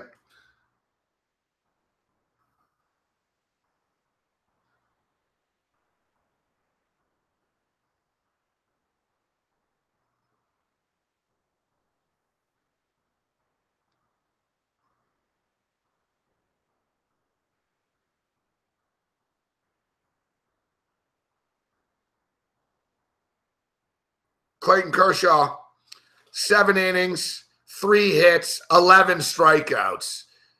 Yeah, I know, but he's not elite in the playoffs. You know, Tom Marino, I think you're a smart guy and you have good sports takes often, but I think your desire to always try to one up or to be no is your detriment here. Yeah, I know he's 3-0 in the postseason this year, and he just tossed a fucking free hitter in Game 1 of the World Series in the hottest temperatures ever against the #1 offense in baseball, but he's not elite. I know. He's not elite.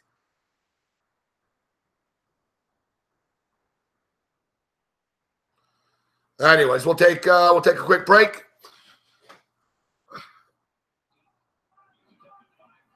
$57-53 in this NBA game right now. That's the game we got on. We got the Blazers and the Pelicans on TV. I don't get the Clipper game at halftime. Maybe I'll pop it on the second half on the stream. 42-41 right now at the half. The over's not looking good, and the Clippers are up by 1 suddenly in game. At least the Clippers scored a couple of points.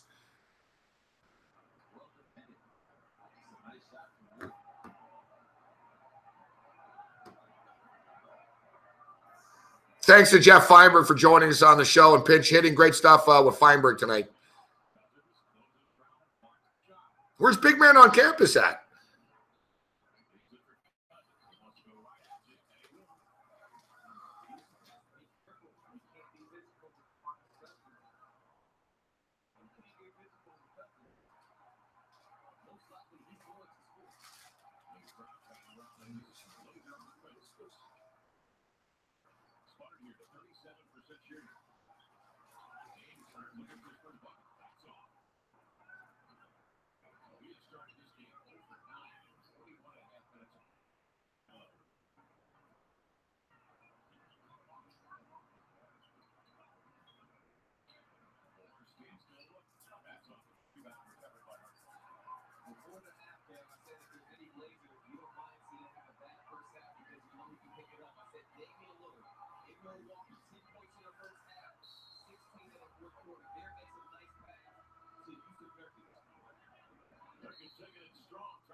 What's this little thing? Well, it's Google Home Mini.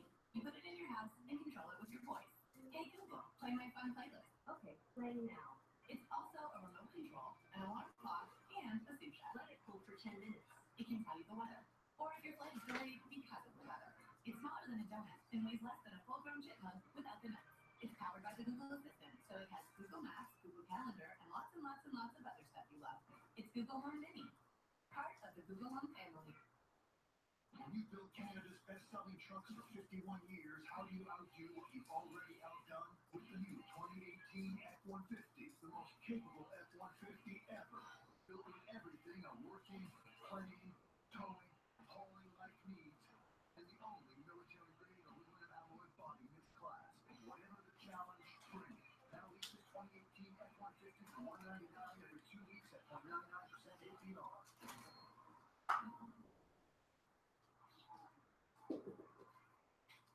You missed. Did I?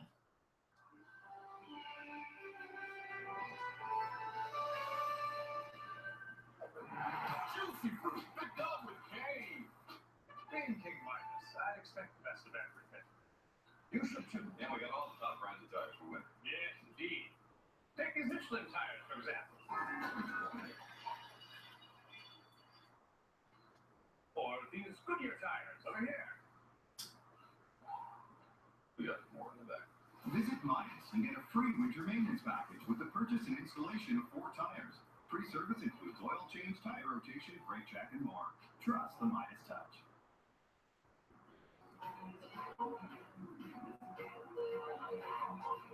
So many reasons to love winter. Go find yours. Let's go enjoy winter. It appears this group is back, fresh off 2 incredible comeback wins. Are you kidding me? The Dolphins face the Ravens. Iowa share the division lead.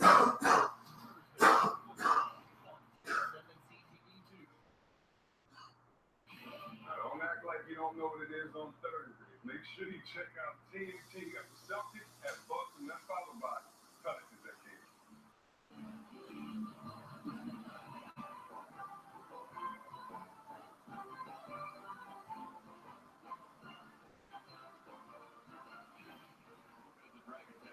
You can win a trip to the Blazers road game this season by winning the grand prize. Visit trailblazers.com/wherelinroad. Go down to Brooklyn's town. Back after that last huddle, Evan Turner trying to rally the troops, telling the guys they have to start talking on both ends of the floor. Coach Jock said the offense was better, and he told guys don't get frustrated if your shots don't go in. In terms of DeMarcus Cousins, he said to his guys he likes to go left and put his head down. We have to look to help and communicate defensively. Guys. Thank you, Brooke. Nurkic at the line. He's at the line. Switches here. The Blazers by 6:30 to go in the third. Conley gets a deep push clear away to the opposite side. Nurkic, Darius doesn't dribble though. Nurkic shot back to the floor. Here comes Lynn. 4-for-9, just 2 points done. This isn't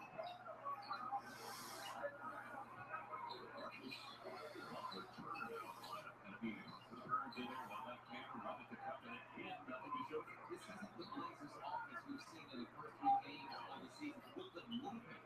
Forget about the fact that they're shooting a 4 percentage. You're just not getting the same quality looks.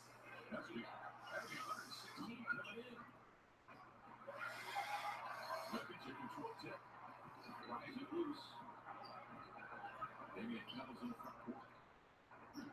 Off the screen, switches man at man against Lynn with Medium. Scoring the bucket. Diallo fouls him. And it's that shoot to the line. Nice look in there from Damian. You're right. Great ball. Get it into the paint. Once he gets there, he takes an extra dribble or 2. Sees what's happening. Miller does not drop down to help. You cheat. So that's where Dave goes to the basketball. When Miller drops down, Dave goes to the exterior. Miller was sitting outside that 3-point line. So David Vanderpool was talking to him about the different looks you have coming off that pick and roll. How is the defense playing? Damian sixth in the league in scoring here, going 27 per coming into tonight, just a hair under 24 game. Manu, 3.1. We've had 8 for bowling. Blazers lead it here by 4, 5.5. Coming in the 30, Davis is in regard to Marcus Cousins. Outlet crossing, right to left. Hey, look, that's big time.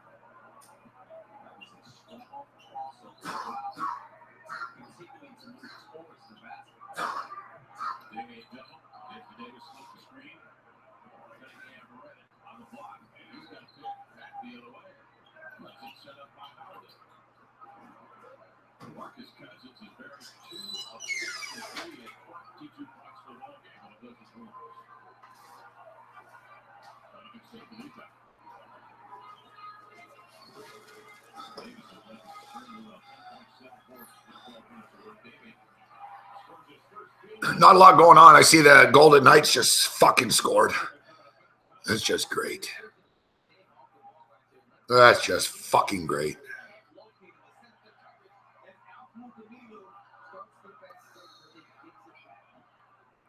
In-game still 6.5 at least. 3-1 Golden Knights. Oh, but Dansk is playing. Dansk is playing. This fucking team is unbelievable, man. Like, I don't know, like if you bet every Knights game after tonight, you're going to be up like $800, $100 units already. I'm trying to track down a site. If anyone knows the site, actually, you guys, I know a lot of gamblers here. If you can, send me a link if you can find the units per team in the NHL.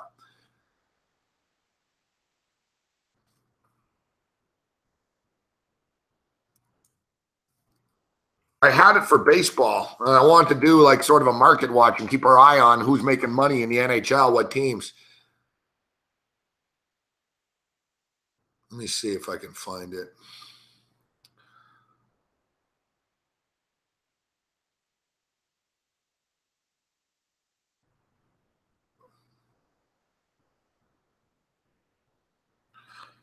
No, I'll track it down.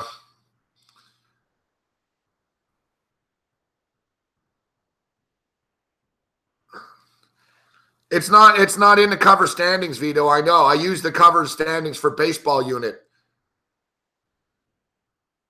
Odd Shark NHL betting. Odd Shark. That's the one thing I was going to say about the Jazz. Sorry, Jazz. That's the one thing I was going to say about the Golden Knights. Is you're right. They played 2 road games so far this year out of 7 games, and they played in Dallas on opening night, and they played in Arizona once. They haven't like traveled for real. Come on, Jazz. If you're tuning into Red Heat and Rage Radio, buddy, you'd know that. We talked about this.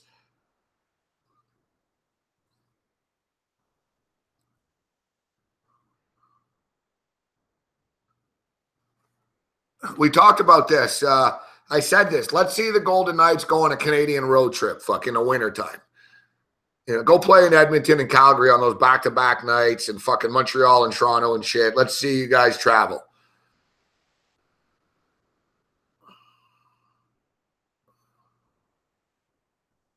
Thanks, Ace Farmer.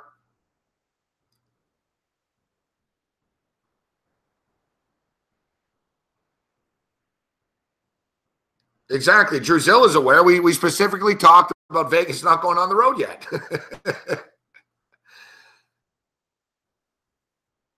Yeah, dance, dance, dance the night away.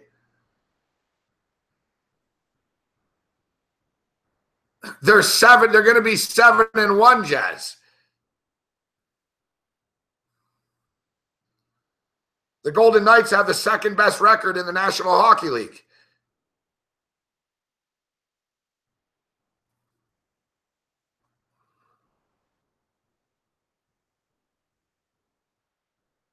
The thing in the NHL is, I was talking about them making the playoffs maybe, is that it's hard to catch up to teams in the NHL. You get a point for losing. Like you go to overtime, you get a point.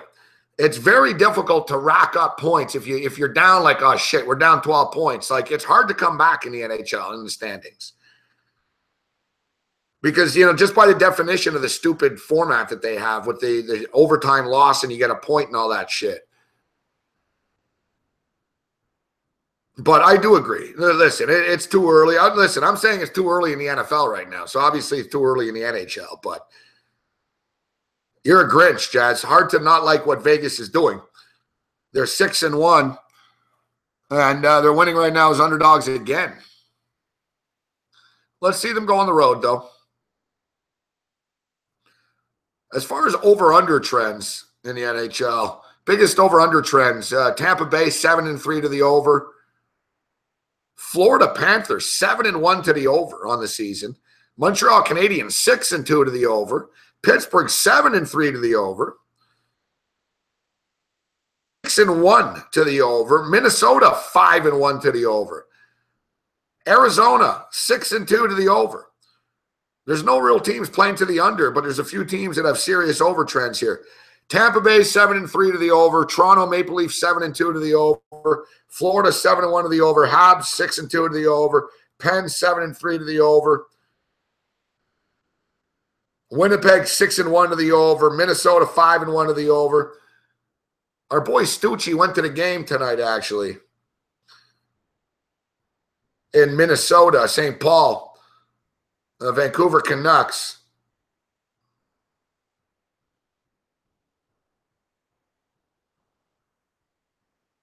And I was going to bet on Vancouver when he sent me a message that he was going. Like, how about the Vancouver Canucks, man? They're supposed to be terrible, too. They're winning games. So, so our boy Stucci sends me a message. Here it is. I'll play the audio for you here. There's Stucci and his buddy in the parking lot talking shit about Canada before the game. I saw this. I was like, you guys are going to lose. Like, first off, I was like, come on, Stucci. First off, you're not playing the Montreal Canadiens. Like, they're like, fuck the Canadians. And then you hear Stucci's buddy say, fuck Canada. And I was like, you know what? I should buy the bet on the fucking Canucks out of spite right now, but I didn't. Here.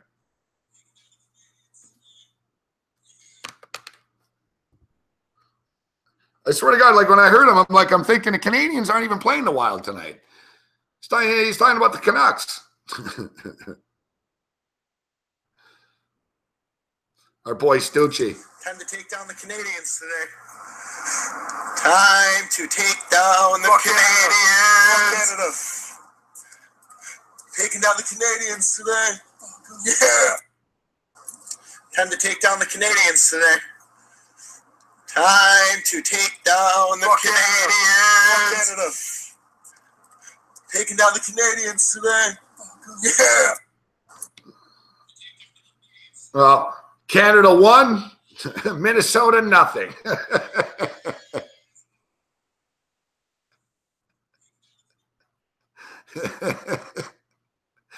Stucci's a good guy.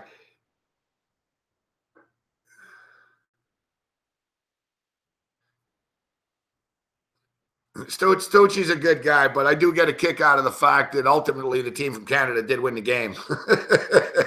1-0.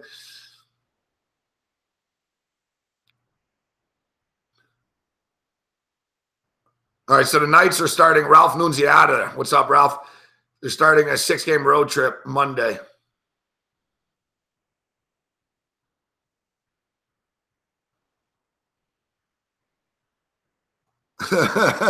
Kyle Johnson now Kyle, yeah, let's just we're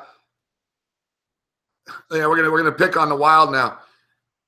All right, guys, as we stated last night, I should have gotten to this at the start of the show, but we ask you if you like the show, and even if you don't like the show, you're watching the show, so give us a thumbs up. I'm going to give myself a thumbs up right now. Give us a thumbs up. It's important to the SBR. They've asked us, hey, make sure people give the thumbs up and stuff.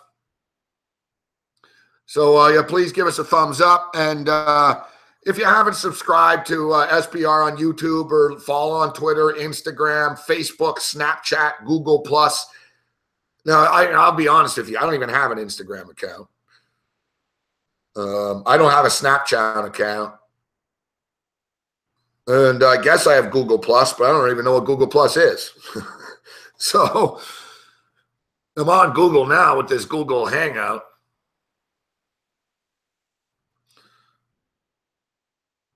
But yes, so yeah, support SBR. Go over, click one of the links on their sports books if you're going to bet, but also follow them on social media. Follow them on social media, Instagram, Facebook, Snapchat, Google+, Twitter, and YouTube. Yeah, come on, even I've subscribed. All right, now one thing, what's up, Gargon? One thing I brought up earlier, and Tom Marino was like, he's not, what am I doing on Instagram? Fucking, the selfies?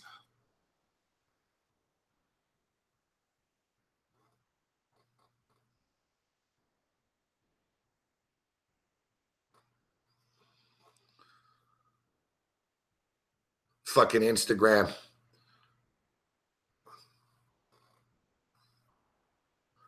There's a selfie, fuck. Here's a selfie for you. This is going to be on Instagram.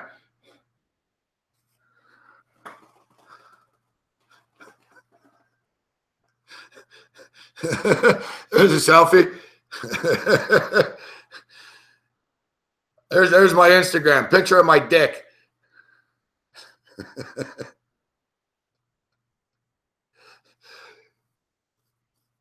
And then all I got to do is get an Instagram. And then be like Sean Salisbury. Exactly. Hey, what's going on, Michael Hernandez? They'll be like Sean Salisbury. I'll send my dick pics to chicks in the media.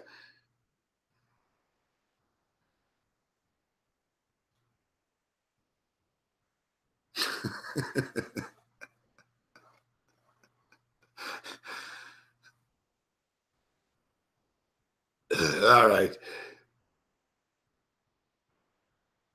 Things get a little racy on the program here.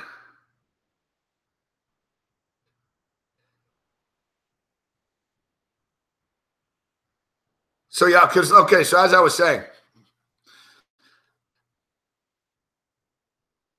A couple of more thumbs up. Yeah, I showed a little more than I wanted to there, Bobbert. I showed a little more. Got to watch the nudity on YouTube.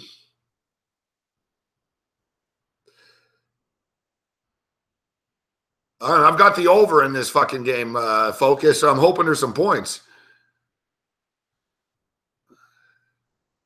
Yeah, women love the dick pics. Yeah, I'm sure. Yeah, women love the dick pics. Good stuff with Feinberg tonight. All right, so yeah, so we were, before we took the break, we're talking about Kershaw. We're talking about Kershaw and, the perception there and the talk that everyone always says, "Whoa, Kershaw, but you always got to wonder in the playoffs." Yeah, like Kershaw's like David Price or something. David Price is like 0-5 or something like that. I get it.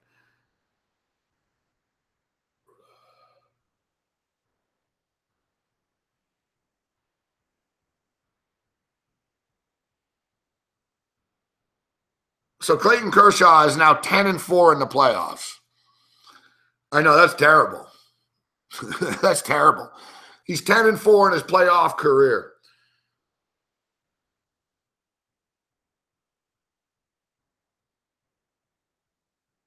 Or sorry, my bad. The Dodgers were 9-4 in games that he pitched in the playoffs.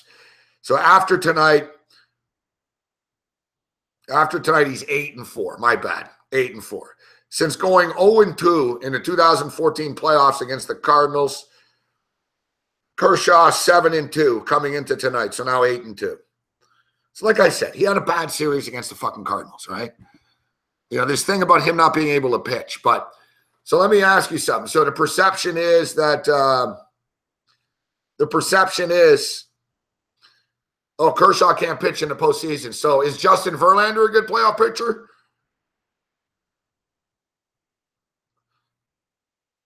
Is Justin Verlander a good playoff pitcher? Is Verlander good in the playoffs under pressure? We just saw him dominate, right? He's pretty damn good.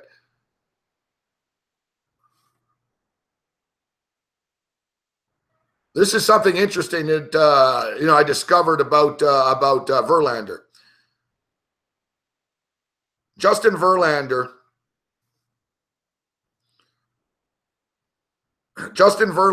is 11-2 in the playoffs. All right, 13 playoff games. He's 11-2. In the World Series, he's 0-3 with an ERA of over 7. Justin Verlander's never won a World Series game before, and he's been fucking lit up in the World Series 3 times.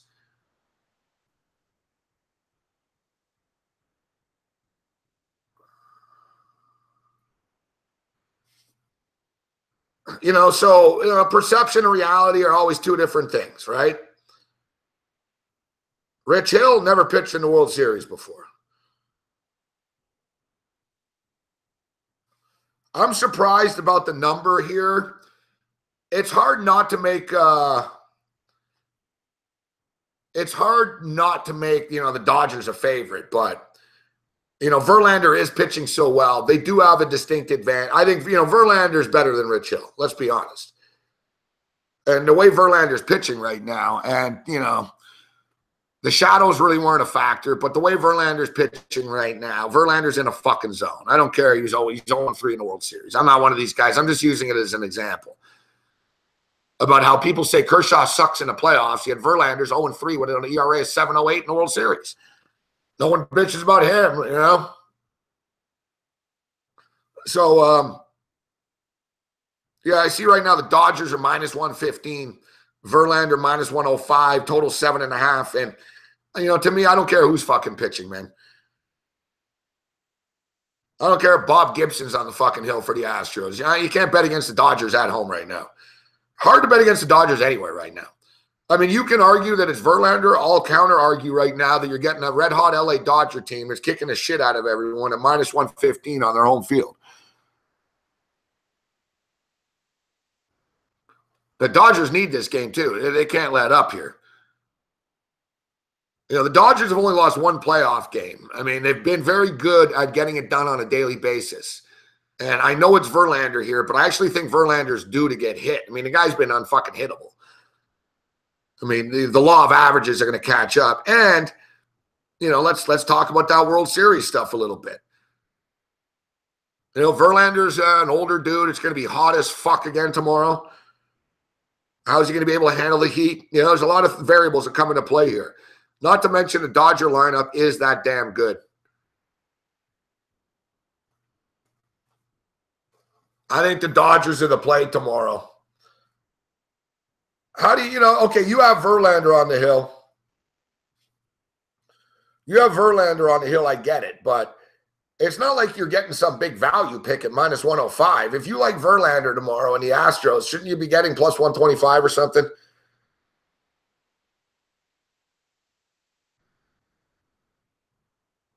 The Dodgers are killing it.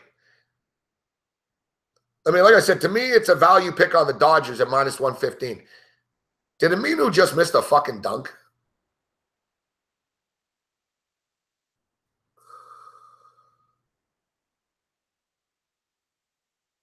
I said Dodgers in 6 earlier today.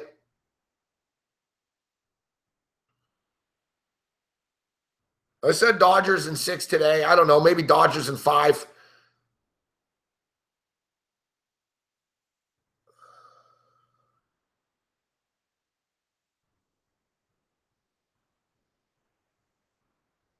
You know, you don't know what you're going to get, right? Listen, you got Darvish in game 3. You know, you got games 3, 4, and 5 in Houston, right? And the Astros are a damn good team, so you got to believe the Astros are going to win at home. You know, can the Dodgers win 1 of 3 games at Houston? I think yes. So let's see. You know, the Dodgers. That's the way I sort of see it. You know, Dodgers win again tomorrow. They go to Houston. Houston wins 2 of 3 at home, and LA goes home up 3-2, and they nail them down again in game 6 with Kershaw.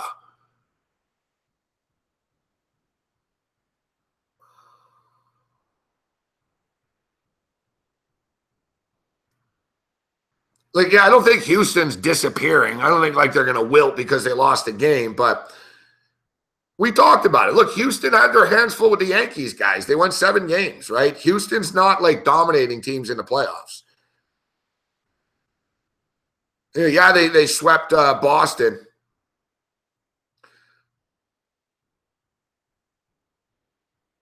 I don't know. Like, who do you guys think has a pitching advantage? Darvish versus Morton. I'd say the Dodgers. You know, and then you get McCullers versus Wood. The Astros are in trouble. Let's be real. The Astros are in trouble. You're down 1-0. You don't have home field, and you're going to have to see Kershaw again later if shit does, you know.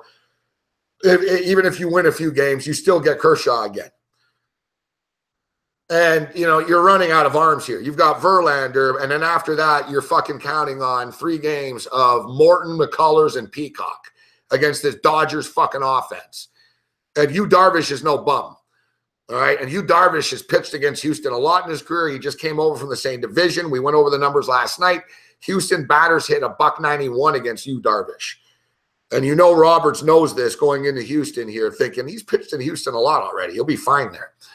Right? So, you know, Darvish going back to Texas, he'll be comfortable.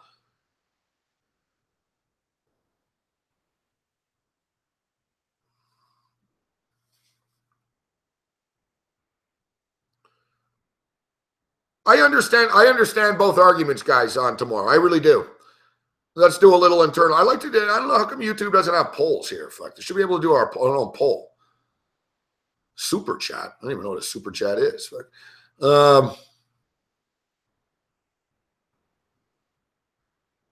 Yeah, huge. You can make an argument. I totally get it. I'm not going to sit here and tell you, no, that's not a good play. Like, if you tell me you like Justin Verlander and the Astros tomorrow, I can live with it and say, yeah, Verlander's 9-0, man. The guy's killing it. Like, I get it. But if you tell me that you're getting the Los Angeles Dodgers at home minus 115 I don't care who's pitching for the Dodgers, and I don't care who's pitching for the other team. I'm getting the Dodgers minus 115 at home. Sign me up.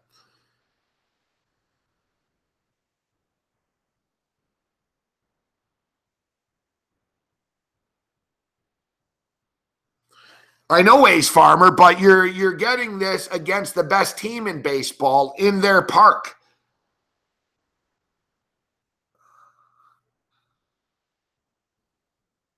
We never should have talked about dick pics because now some reason you guys are equating you Darvish to dicks. Settle down. Change the subject. Settle down. All right, we appreciate it. You've all got big, huge Darvishes.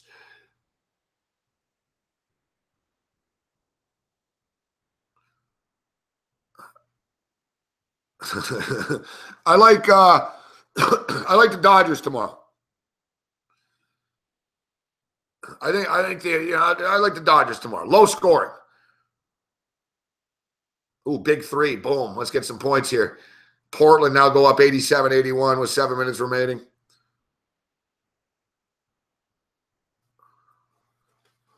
Yeah, Rich Hill will be fine. Rich Hill will be fine. All right, Rich Hill, 12-8, 3.32 earned run average. Has turned into the second starter in the rotation behind Kershaw. Hill tossed a 9 no-hit innings against Pittsburgh in late August, and the Dodgers have won each of the left-handers' last 5 starts. How about that? Dodgers 5-0 in Rich Hill's last 5 starts. Darvish has allowed 1 earned run or fewer in 5 consecutive starts, including a pair of road victories over Arizona and Chicago. Darvish has been fucking money, man, on the road too. We put him in these tough spots. Yeah, the Dodgers have this series, guys. Let's come on. Dodgers are winning the World Series probably in 5 games. Like I said, I said 6. I didn't want to come across like a homer. I said 6 games. I gave Houston the benefit of the doubt, but Dodgers win again tomorrow. They probably win fucking with Darvish and go up 3-0. And then maybe the Alex Wood game they lose, but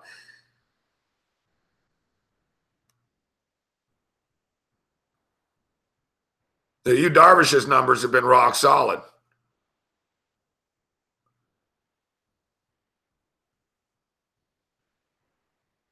Listen, Charlie Morton pitched well against the Yankees. I get it.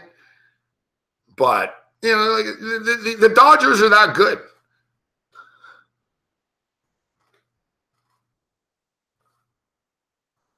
The Dodgers are that good, man.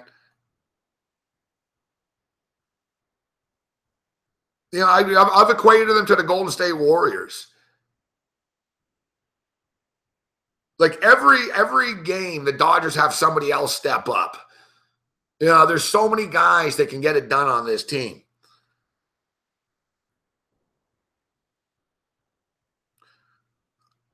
And we'll get back to the hockey game in a minute, Justin, because I don't know, hopefully fucking my in-game is still alive. But I want to bring up something. I tweeted this story out earlier tonight about Adrian Gonzalez, longtime Dodger. I never expect this from this guy. Never expect this from this guy. But he's a longtime Dodger. He's been a great guy. He's a great guy in the community. He's been a great player. He's been a clutch guy. Over the last few years when the Dodgers underachieved, man, Gonzo always brought it. Like Adrian Gonzalez, he's part of the family. And, he's part of this team this year. The thing is with the Dodgers is this is why we're as good as we are. You can lose your job, man. You know what I mean? Even you still play. Everyone gets pushed on this team. Hey, we got these kids. They're good, dude. Like that's the way it is here. You got to earn your job. Granderson's not even on the World Series roster. I feel bad for him, but it's like, listen, you were on the roster in the last series. It's the team effort here. We got to go in a different direction. Like, hey, Seager's back. What are we going to do? So it's a cold world. I get it. But the thing is with Gonzalez, he's hurt. He can't even be playing anyways. So, but the thing is, he got hurt August 26th, okay? So he's been part of the fucking team. He's not with the team now. He's in Europe. Who is he? Chevy fucking Chase? He's on a European vacation right now.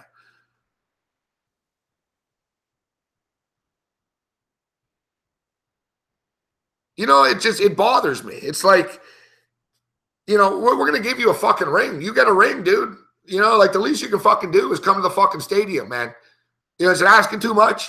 Like, how come you're not in the clubhouse with us? How come you're not like fucking helping people? Like, you know, how you, I get it. You're hurt, but you should be with us. Like, I don't understand this. You know, like if you were just some scrub or you were some dude, whatever, I get it. But fuck, man, you've been part of our fucking team for the last 6-7 years, bro. You're a starting first baseman. Like, you're on vacation in Europe? And the Dodgers are like, they put the fire out. They're like, no, he's very supportive and he's calling us with encouragement. He's calling you with encouragement.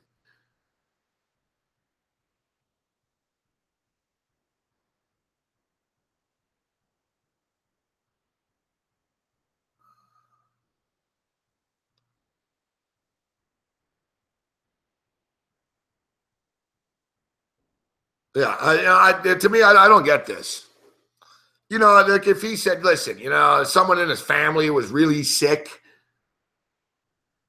Someone in his family's really sick, you know, if it's an illness or whatever, I get it. You know, but, you know, European vacation, fuck, really? And they're like, oh, well, family comes first. Well, I don't know. How about you go on a European fucking vacation next fucking Wednesday morning, Thursday morning when the World Series is over, fuckhead? It's not a good look. I don't know. Like, just for me, for a guy that's been such a good teammate over the years and shit, it's baffling to me. And like I said, he gets a ring and shit. So what, you going to show up for the ceremony next year? Fuck. You know, you're going to take your fucking check that we're going to give you for the fucking playoff bonuses and shit? You know, it's fucking bullshit, man. Exactly, Jazz. That's what I'm stating.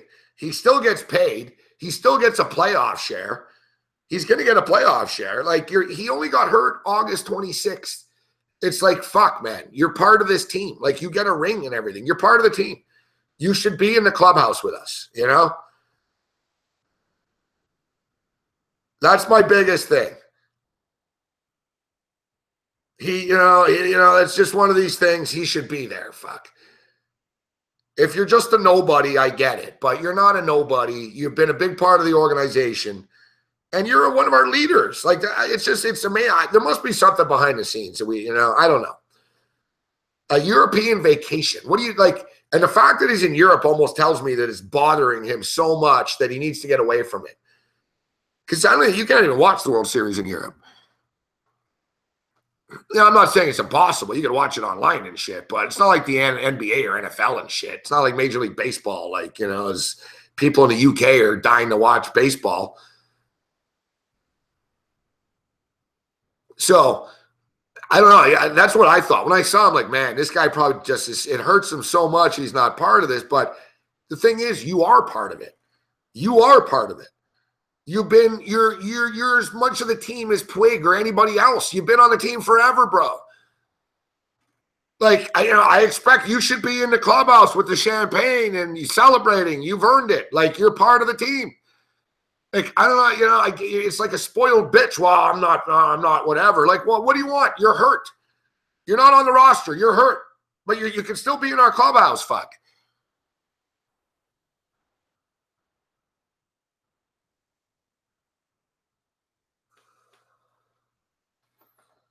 Yeah, exactly, 209 tacos. You get the feeling that he deliberately, like you said, I got to get away from this.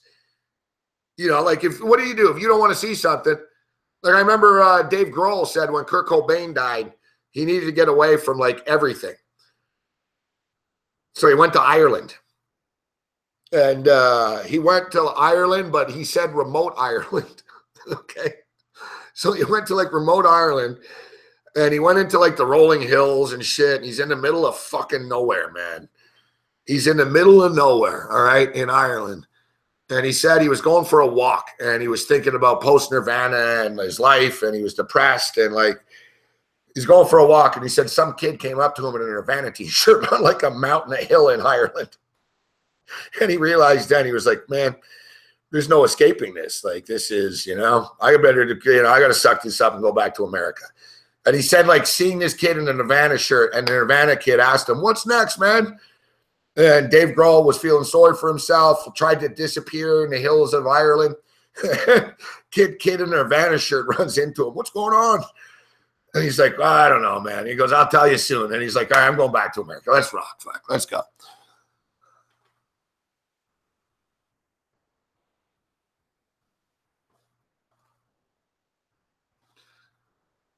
Really? So Turner's even asking him to be there, huh? Yeah, it's baffling, Ralph. I don't get it.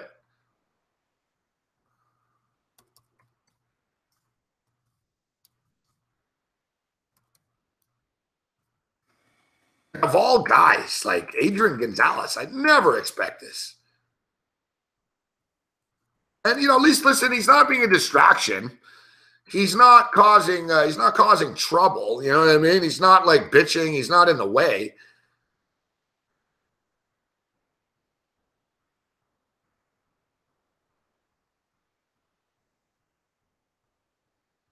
I'm even looking here. The LA Times, August 15th, Adrian Gonzalez, the MVP of the Dodgers dugout. Like, he's that big. Like, MVP of the dugout. Like, guys look up to this guy. I don't know. I just threw that out there. It's very, very strange.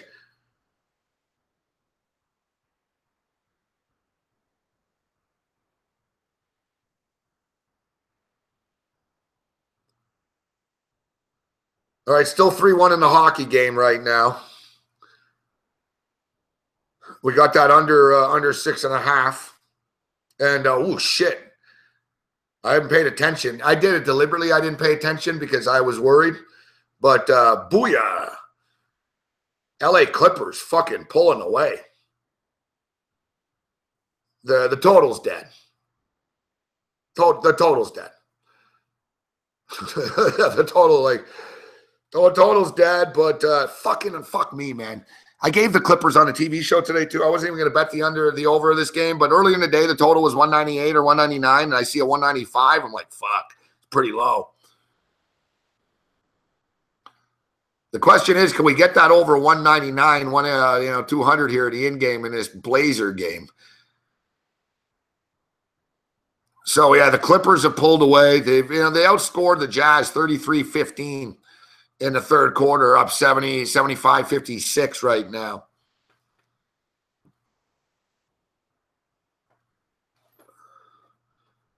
So we're going to split that. The Pelicans, and I think we're going to get here, actually, with the total. We should. I don't want to curse it, though, but they scored 34 points with 5 minutes left still. So they scored 35 in the quarter already. This game's going to come down to the Pelicans and how they handle the last few minutes here. And the Pelicans for 3 is good. So the Pelicans have just played themselves back into this game. That helps, 92-89. But it's a fine line. We don't want it to be too close because there's not going to be any fouls. But look, we only got to get to 200 here, and they're at 92-89 with 4.5 left. We should be all right.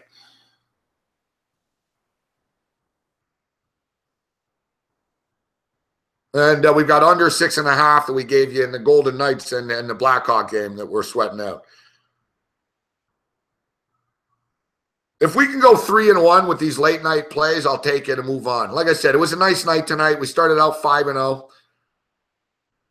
I think I gave the Clippers on TV too, right? So it could be a 6-0 night on TV, on YouTube. I won't get any fucking credit for it. Fucking shitheads. Fucking, you should have taken this, eh? You should have taken that.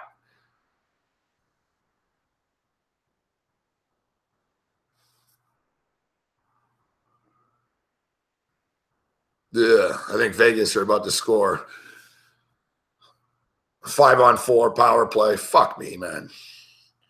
It never ends with these guys. Fuck.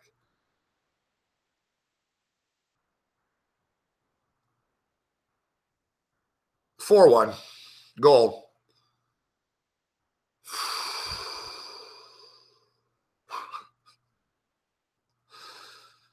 4-1 Golden Knights. Yeah, not only no, I've got the under 6.5. Jawan asked me if I bet thanks, Kitchen Ranger Ray. You asked me if I bet NBA props. Yeah, I do a little bit.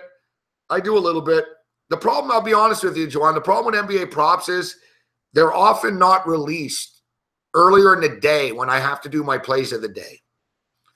That's why I don't give NBA props on my plays of the day too often.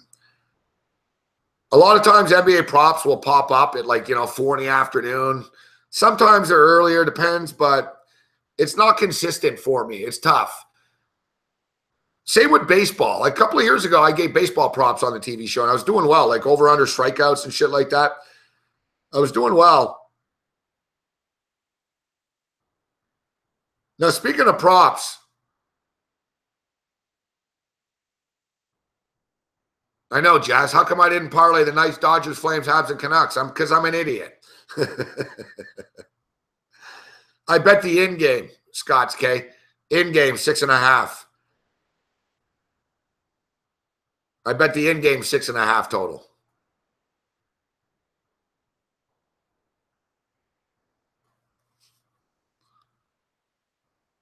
Ralph Nunziata. Yeah, we're on TV in the States, Ralph. Where do you live in the States? I'll tell you where we're on. Where do you live, Ralph? What city, what state? You can watch all of our TV stuff online anyways, but we're on a lot of cable and shit and stuff. We're on the Dish Network.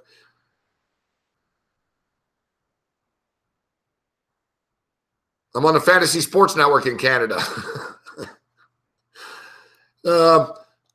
In Muhammad, it's different on every cable provider, right? I don't know. What city are you in?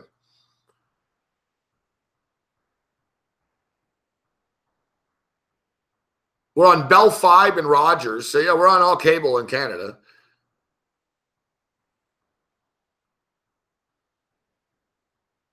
What city are you in, Muhammad?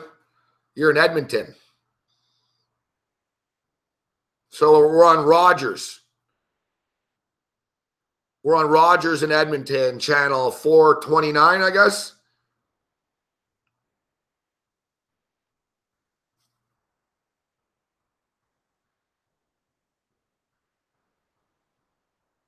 We're part of the sports pack, Muhammad. So, with the NFL Network and all that this stuff,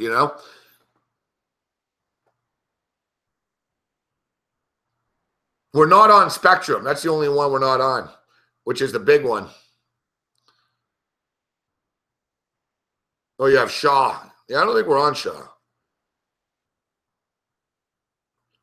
Whatever. If you go to the Fantasy Sports Network website, it has all the list of all the cable companies. We're on we're on Cablevision or Optimum, whatever the hell it's called, in New York.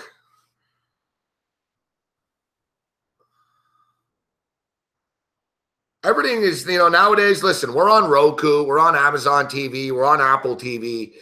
It's more of a modern world, right? But we're on a million cable networks and shit. Well, yeah, so anyways, like I was saying, it's tough. I can't give, yeah, I know we need Spectrum. Spectrum's hard to get on.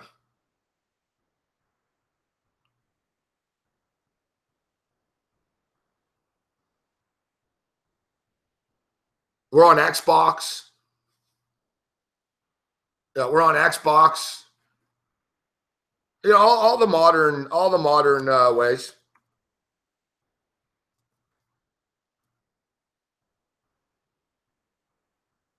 Let's see. I'll tell you where we're at here.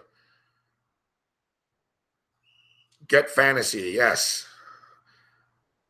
All right. We're on everything, fuck. We're on Apple TV. We're on Xbox One, Xbox 360. We're on Roku. We're on Amazon Fire TV, and we're on Cloud TV. We're available on your phone, on on the Google Play app, the Fantasy Sports Network app. You can watch live online, fantasysportsnetwork.com. Cable television, United States. Buckeye Cable. Cablevision Optimum. HTC. RCN Cable. Sudden Link Cable. Chantel Cable. TDS. Vive Broadband. I don't know where a lot of these places are. Buckeye Cable, Ohio. Cablevision, New York. Where's HTC? I don't know what HTC is. I know that Chantel Cable is Virginia and West Virginia. I know we're on in Texas. Which one of these is Texas? Canada. Bell Alliant, Bell 5, Cogeco, Eastlink, MTS, Rogers, SaskTel, TELUS Optic.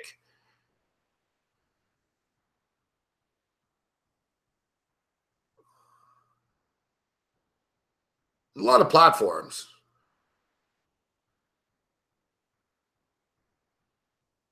And we're also on in local fucking horse racing tracks in Mexico. I swear to God, Paul Bovey texted me last year, and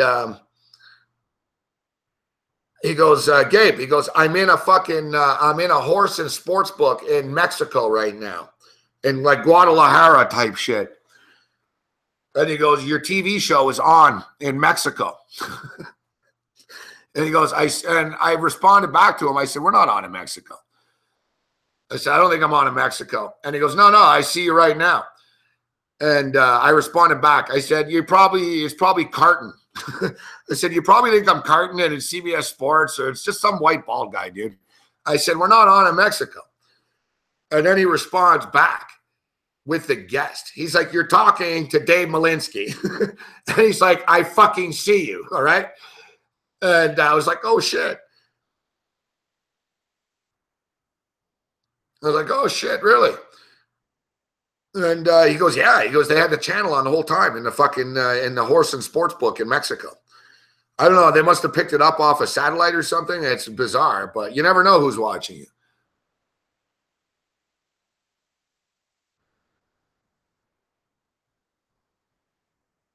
You never know who's watching.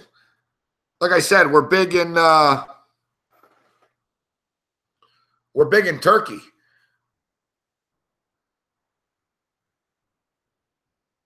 This fucking NBA game is slowing down. We're big in Turkey, too. I never expected that. I never knew that.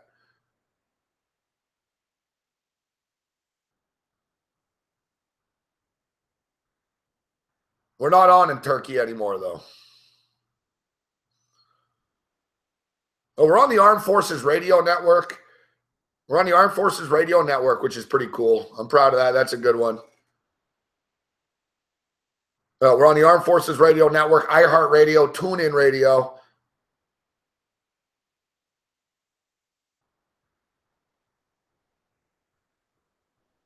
So yeah, we're on SBR. We got a lot of platforms. All right, but I wanted to bring something up. Yeah, so with Sportsbook Review, guys, you got to support them. And the best way to support them is to, sign up at one of the sports books that, that advertise with them through their links. And one of the sports book that I will tell you, and they're all good, but one that I work with is YouWager. And I swear to God, guys, Jawan, Jazz, you got to get an account here, bro. You guys, if anyone likes to bet on props, I'm not just saying this, YouWager is now the best prop book in the business by far.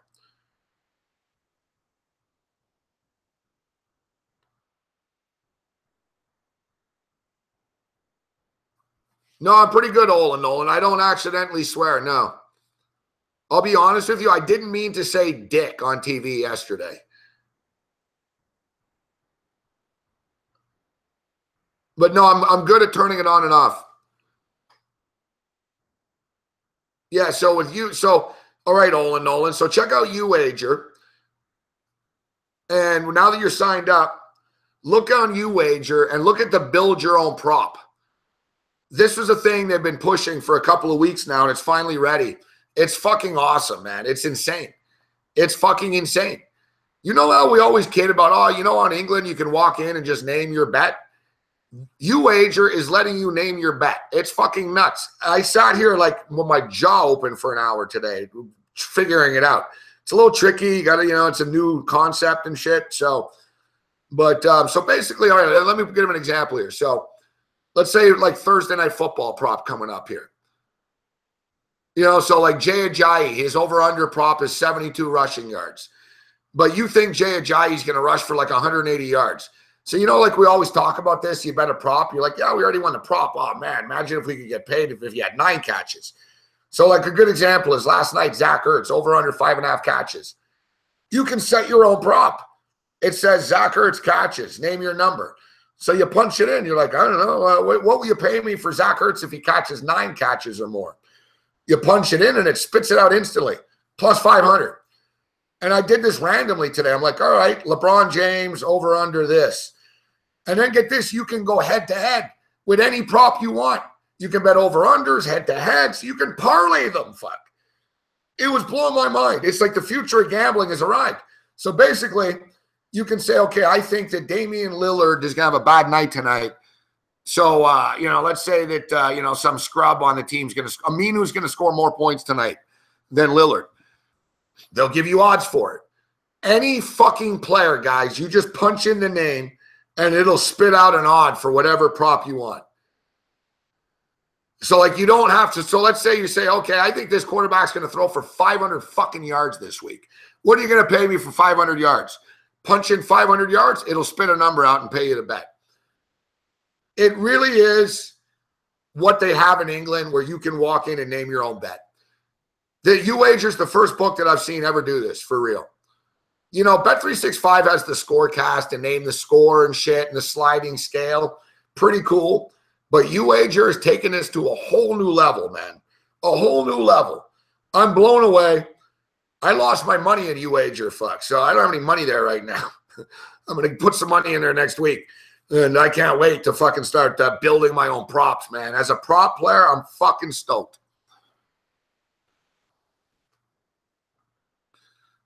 Yeah, but we ask you, don't go through me. They're a sponsor of mine, but go through the Sportsbook Review. We're on SPR here right now, guys. Go through Sportsbook Review, go to their website, and just click the YouWager banner.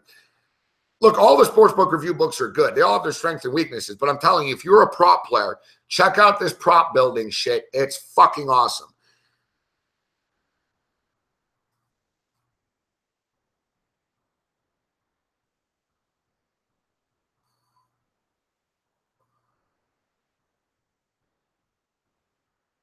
All right, here, look, I'll log in right now. I'll log in. I'll just spin a few out of you right now.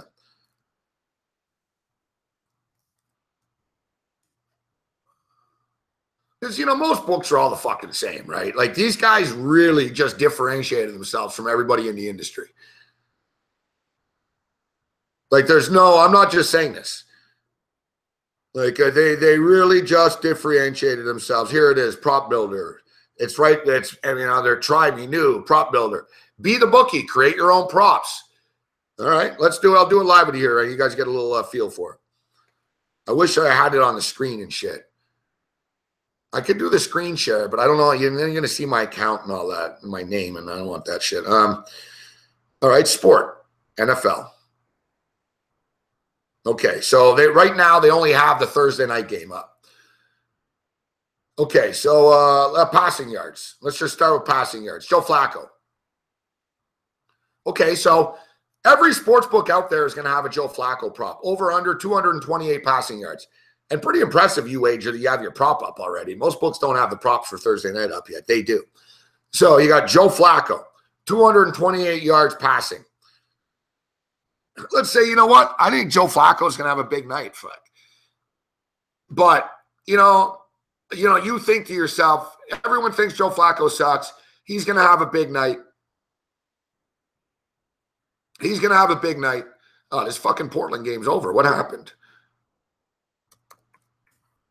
Please tell me they fucking went over the number. No, they didn't. It stayed under. They could. Fuck me. 196. Fuck. All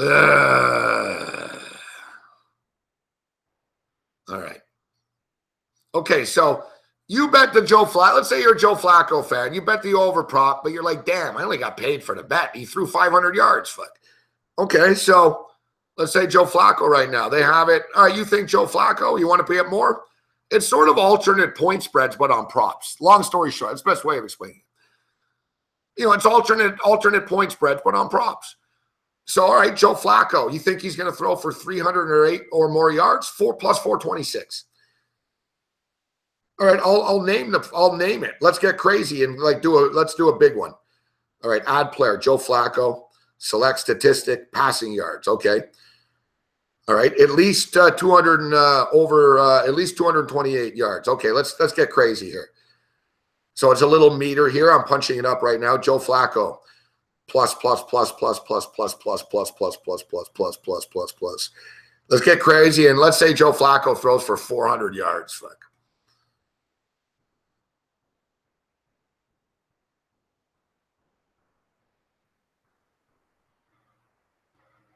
Still clicking. Takes a while to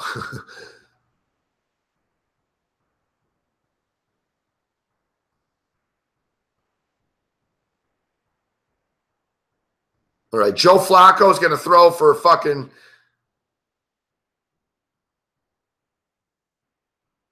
Joe Flacco is going to throw for 390 yards. What are you going to pay me? Wow. 49 to 1. You see what I'm saying? Like, is he going to throw for 390? No, but they're willing to pay you fucking 50 to 1 fucking odds if he does.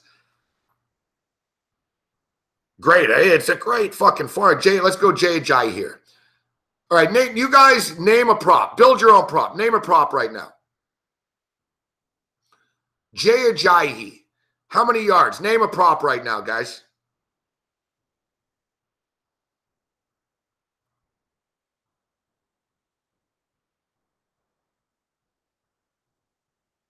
Oh, shit, Chicago scores 4-2. You're going to get your over at 5.5, and I should be able to get my under at 6.5 here.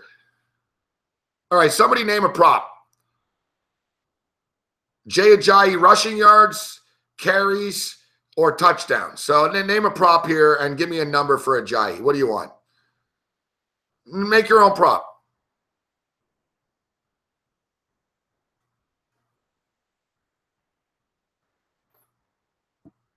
All right, Jay Ajayi, under 20 and he gets hurt. All right, Jay Ajayi rushing yards.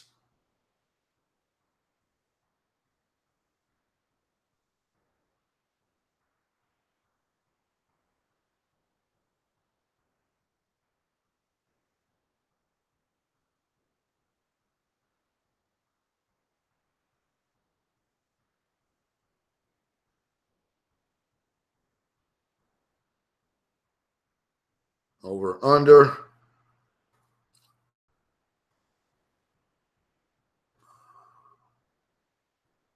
My computer's a little slow here. Sorry. It's loading.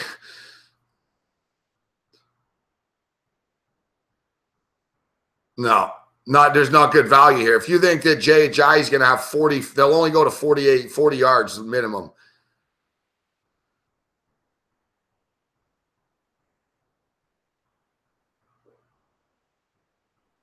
Jay Ajayi prop's pretty high, actually. It's 78 yards, so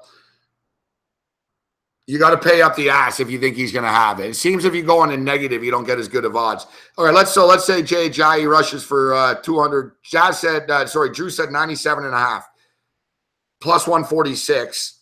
Let's say you think Jay Ajayi's going to have a big game. Let's punch in here like 148 yards. Jay Ajayi goes off for $148 tomorrow. Plus 572. All right, let's clear this. Let's do Jarvis Landry. All right, select statistic. Jarvis Landry.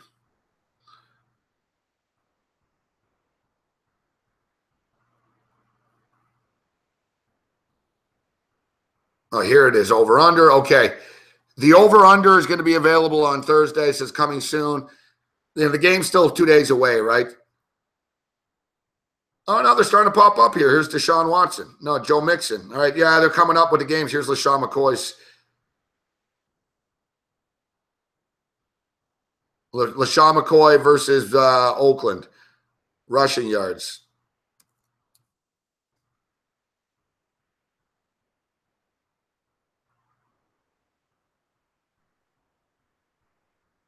All right, I think I'm making the computer go crazy here. I'm clicking too many things too fast. Anyways, you get the gist of it. It's very good.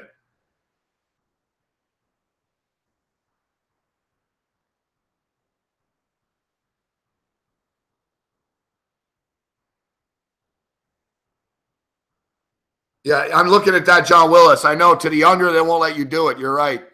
Well, you can, but it won't be plus money. Exactly. It goes to the negative. Exactly.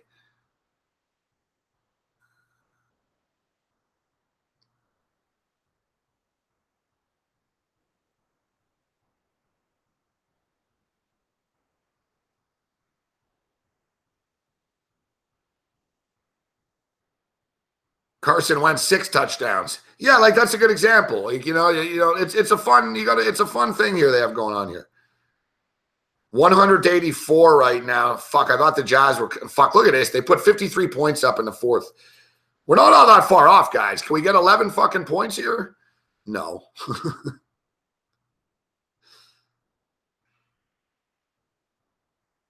All right, we'll take a break. We'll come back with some closing thoughts. But as I was stating, check it out. The YouWager build a prop. If you're into props, some real fun shit here. Michael Thomas, receiving yards.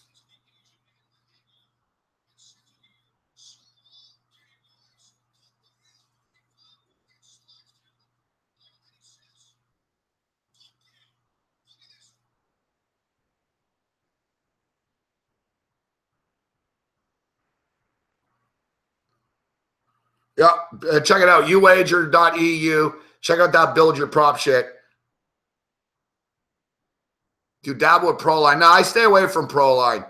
The props is the only thing, Silent Night. ProLine's a scam, but the props page is pretty cool. I'm not going to lie. Coon TD props. I'll tell you the players they have up right now. They have Jack Doyle. They have Marvin Jones, Amari Cooper, Des Bryant, Keenan Allen, Brandon Cooks, Alshon Jeffrey.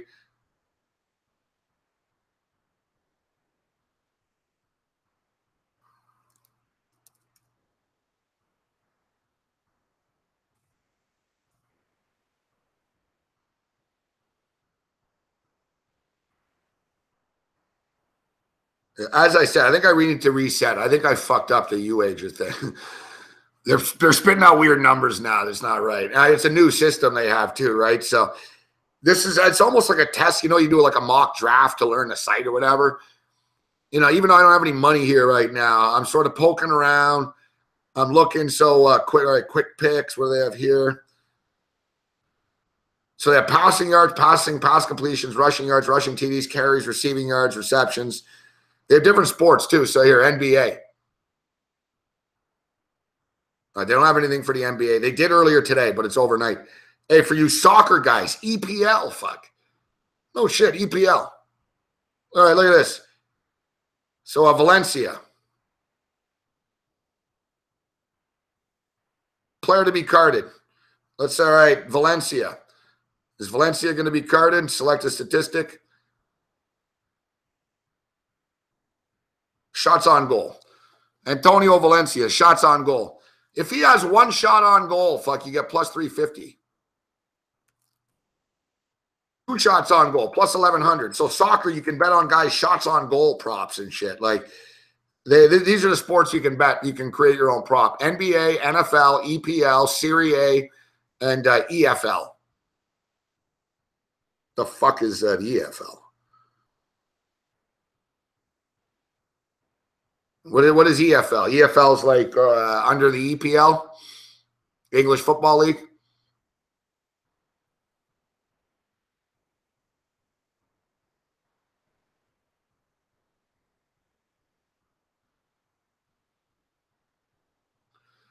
No, I said I know EPL, EFL, EFL.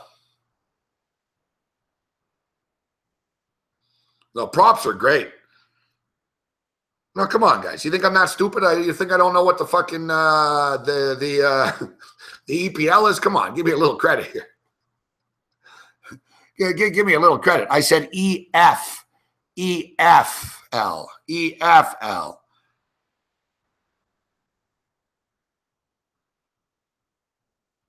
And this is what's really cool with this build a prop shit. You can go head to head. All right, so let's go back to NFL here, head to head. So you can bet NFL head to head props. All right, so let's see. All right, so Kenny Stills, teammates. Kenny Stills versus Jarvis Landry. Add player. Select statistic. No, this sports are getting all mixed up here. All right, we'll take that break. I approve. YouWager.eu. Go to SPR. Click on the fucking link. And if you like to play props, then I'm telling you, man, no better place. This build a prop shit. It'll make you crazy, though. You can sit here all night just making up numbers. But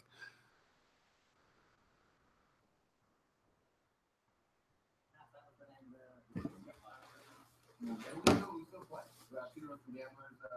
won the championship this year. The C-level baseball in Hamilton, Mountain. I love speaking of them. come on, can we get a late fucking over here? No.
Look, we're going through withdrawals. All the games are done.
You know, it was good too. I hit the Dodgers Astros in game under 6.5 as well.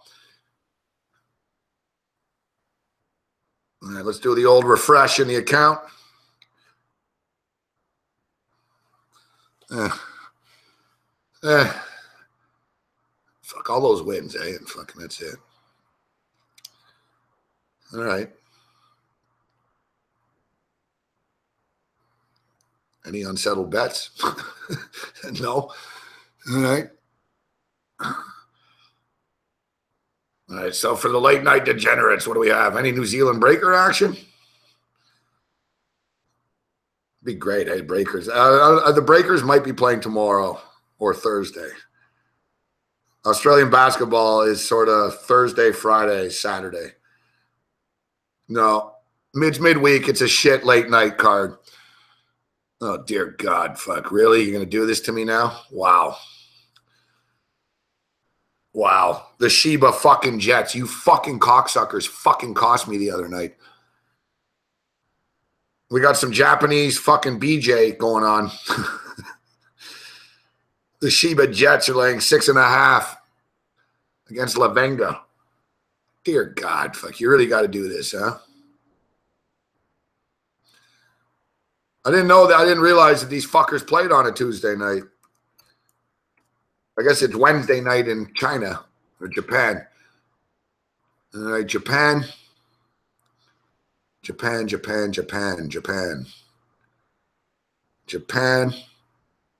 B-League.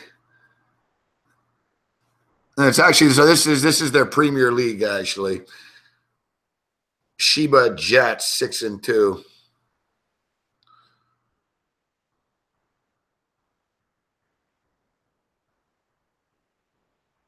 Who you fucking playing? Lavenga. Oh shit, Lavenga's 6-2 as well. Lavenga. Hokkaido, Sapporo, Lavenga.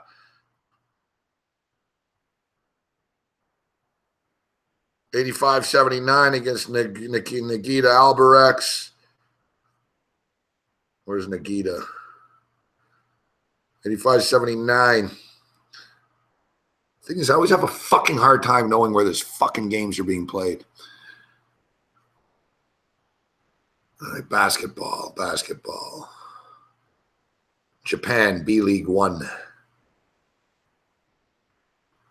Chiba. Total's 153. Total's feeling a little low, boys. Total's feeling a little low.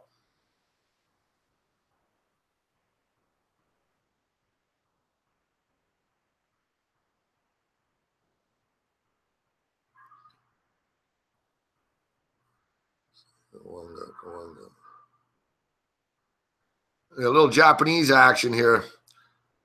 You look at these teams, man. Look at Lavenga's last 2 games got into the 160s. 165 and 164 in their last 2 games.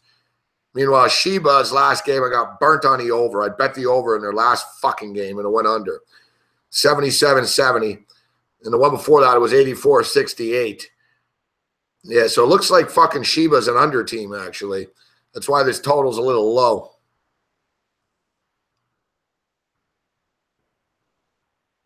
Still, it feels low to me. If you're a real degenerate and you're looking for action, this game starts in 6 minutes. Japanese league, Japanese basketball. I don't even think they're fucking showing it, though. I don't think they're, like, usually we can watch it. I don't think we can even watch this shit.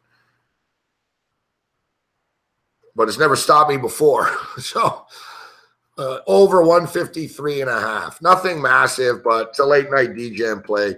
Sheba Jets, Lavengo, Hokkaido. Over 153.5 for the late night DGens for you. Am I going to the Grey Cup? No, I'm not. I'm not going to the Grey Cup, Adam.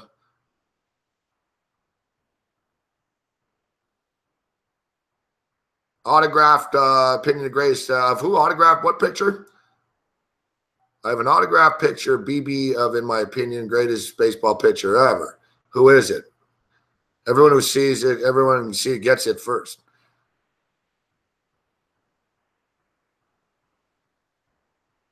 The best pitcher ever in baseball. That's a good question. I don't know. Who is the best pitcher ever? Fuck.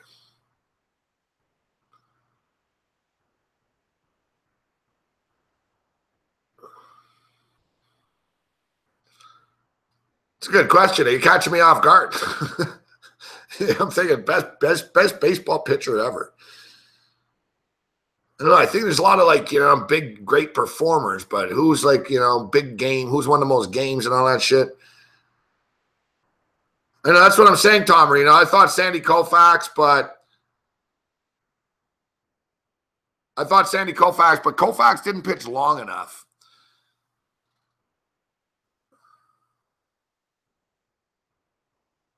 Not Randy Johnson. It's a good question.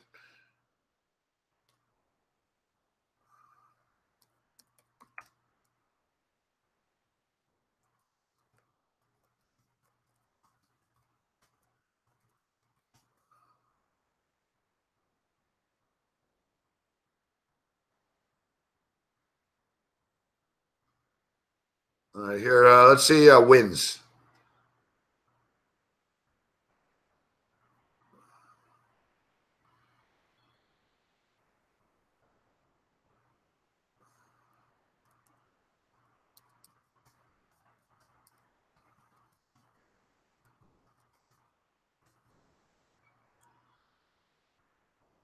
All right.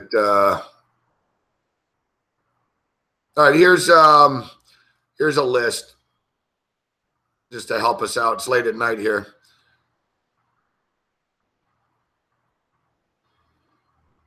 Like, it's interesting with the pitchers. I know. They're all old guys.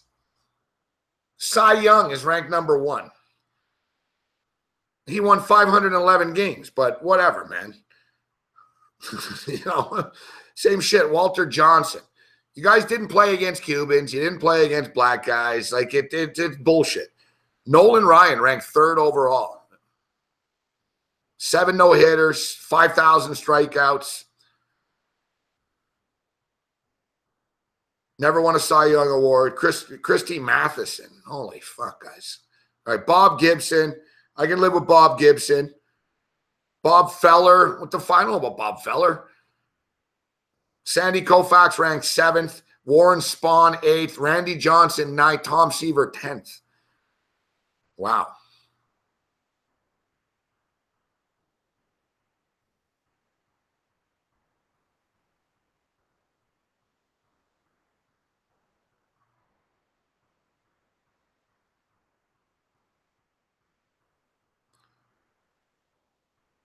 Here's another list. Sandy Koufax number 1. Nolan Ryan I'm surprised Nolan Ryan gets this much love, to be honest with you. When I think of Nolan Ryan, I think of him playing a long time, but I don't really think of Nolan Ryan being like the best pitcher, He was a good strikeout pitcher and shit, but fuck, it's a fucking tough question.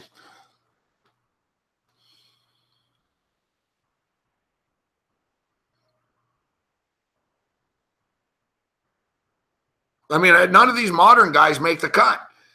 I'm thinking the names that come to my mind: Steve Carlton,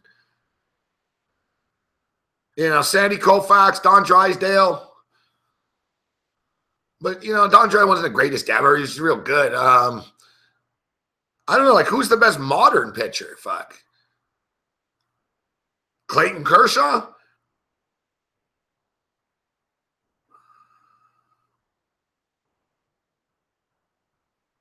I've got Pedro Martinez fucking amongst, I'm thinking the best pitcher I saw, probably Pedro Martinez. I mean, and the thing is, and we're talking playoffs and shit, who do you want? Like, Oral Hershiser is a great playoff player. That's a great question that Buddy's throwing out here at us here. 7 no-hitters, I know.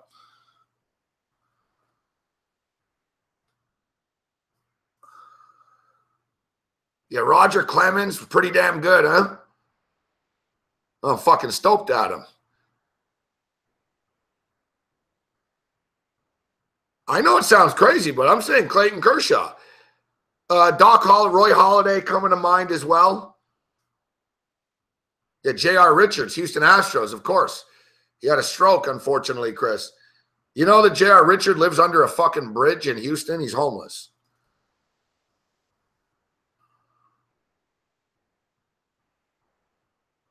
It's a great question. It really is, isn't it? Like, any other sport, like right away, you're like, who's the best fucking hockey? Wayne Gretzky. You know, Michael Jordan. You know what I mean? You know, whatever sport you throw out there, football, and Joe Montana or Tom Brady. And there's not even, it's just like right away. Best baseball pitcher, like same thing. I thought the same thing. I'm like, wow, Sandy Koufax, but motherfucker only pitched for like 6 years. And, you know, it wasn't pretty quick. And then I was thinking, yeah, what about Bob Gibson and shit? But like, you know, that's like asking who's the best. It's weird. It's like asking who the best NBA player is, and we're all stuck at Jerry West and Wilt Chamberlain, Bill Russell, Wilt Chamberlain, Jerry West, Bob Cousy. Like, you know what I mean? It's like we have no name, no modern names. Like we're like, I don't know. We're all drawing a blank. It's like, fuck, I don't know. Like, not one of us can definitively like argue and say you're an idiot. Fuck, this guy's the best ever. Fuck.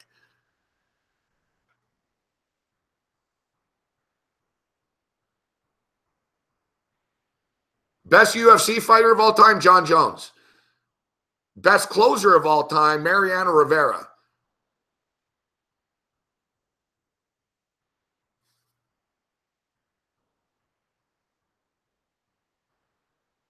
Frank Thomas, nice guy. He lives in Vegas.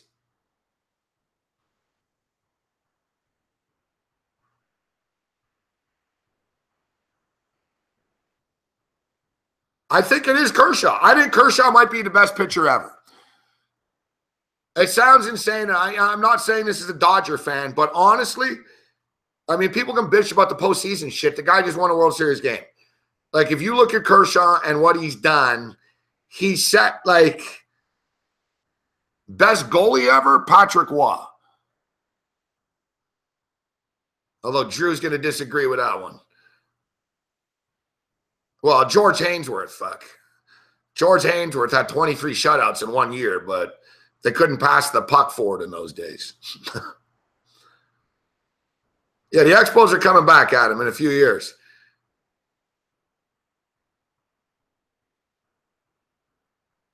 Yeah, Steve Carlton was the best pitcher when I was a kid, Jazz.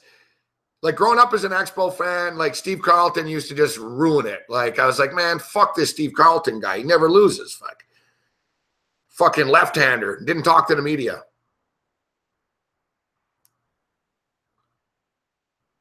You guys are convincing me on Nolan Ryan.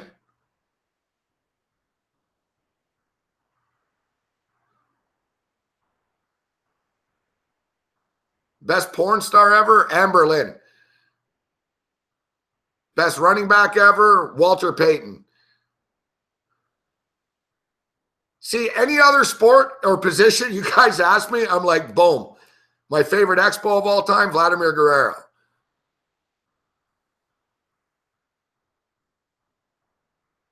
And when I was a kid, Ellis Valentine was my favorite player.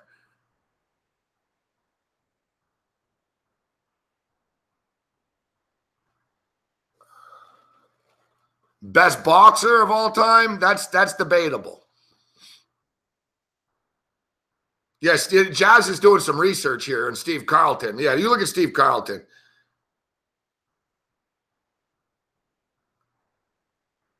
Yeah. You're catching me off guard with the cricket.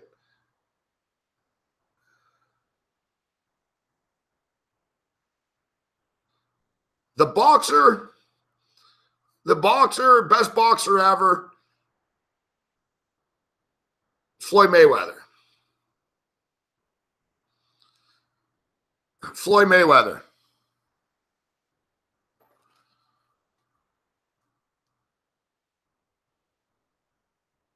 Muhammad Ali's the most famous boxer ever. I don't know if he's the best boxer ever, though. My favorite Montreal Canadian, Guy Lafleur. Exactly, Ty Rich. Like, you know, he was great. Like, you know, Ali is a legend and all that shit. Like, you know, most, you know, influential athlete of all time. But Is he technically the best boxer? I don't know. You know, Floyd Mayweather's 50-0. Let's call it 49-0 because it doesn't count.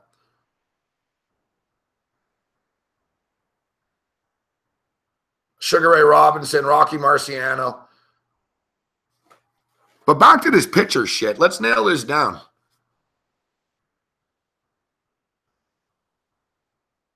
Magic Johnson.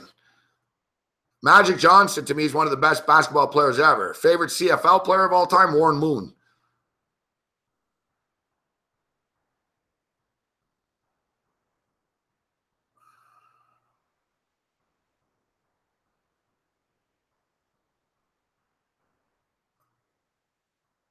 Best tight end ever? Somebody said that's easy. Mark Bavaro. Best tight end ever? Tony Gonzalez.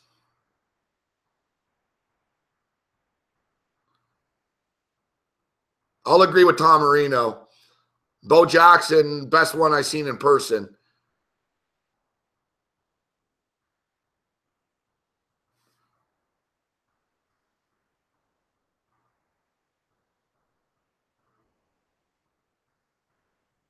So let's look at back to the pitchers. So this is another list. Number 1, Sandy Koufax. Number 2, Nolan Ryan. So Nolan Ryan's a constant here. Number 3, Randy Johnson. I think that's a little high.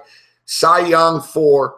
Greg Maddux 5. Greg Maddux was damn good, but I'm not going to say he's the best pitcher ever. Walter Johnson, Bob Gibson, Pedro Martinez 8. Christy Mathewson 9. Tom Seaver 10. Warren Spahn 11. Steve Carlton 12. Bob Feller, Lefty Grove. Like, you notice all the real classic pitchers. Satchel Paige, Grover, Cleveland Alexander. Here's one we didn't bring up. Roger Clemens. Roger Clemens in his prime. Roger Clemens in his prime. Mariano Rivera is ranked 18th. Mariano Rivera is the best closer, but you can't say Mariano Rivera is ranked ahead of Jim Palmer or Clayton Kershaw. Juan Marichal. Clayton Kershaw is ranked 20th right now on a list of best all-time pitchers. Juan Marichal, 21. Whitey Ford, and Whitey from Dizzy Dean. You know, come on, man. 1910 and shit. Tom Glavine, 23. Don Drysdale, my main man. I love Drysdale. 25. John Schmaltz, 26. Roy Halladay, 27. Dennis Eckersley, 28. I think, you know what? This is going to be controversial. We got to get out of here. It's fucking late. But you know what? I think you can make an argument that Dennis Eckersley would be the best pitcher ever. If we're being real here, Dennis Eckersley was an elite starter that won a shitload of games as a starter, and then he became the first preeminent real big-time closer. You know, Goose Gossage and shit, but you know what I mean. Eckersley used to pitch a couple innings and get saves and shit. I think, honestly, if you added up the success as a starter and the success as a closer, I think you'd have to say Dennis Eckersley.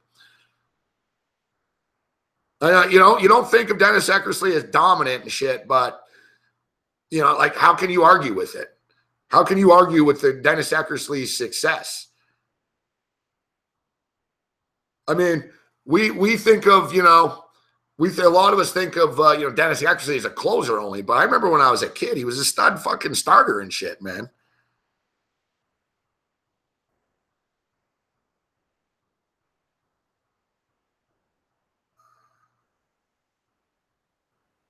Let me get Dennis Eckersley's stats.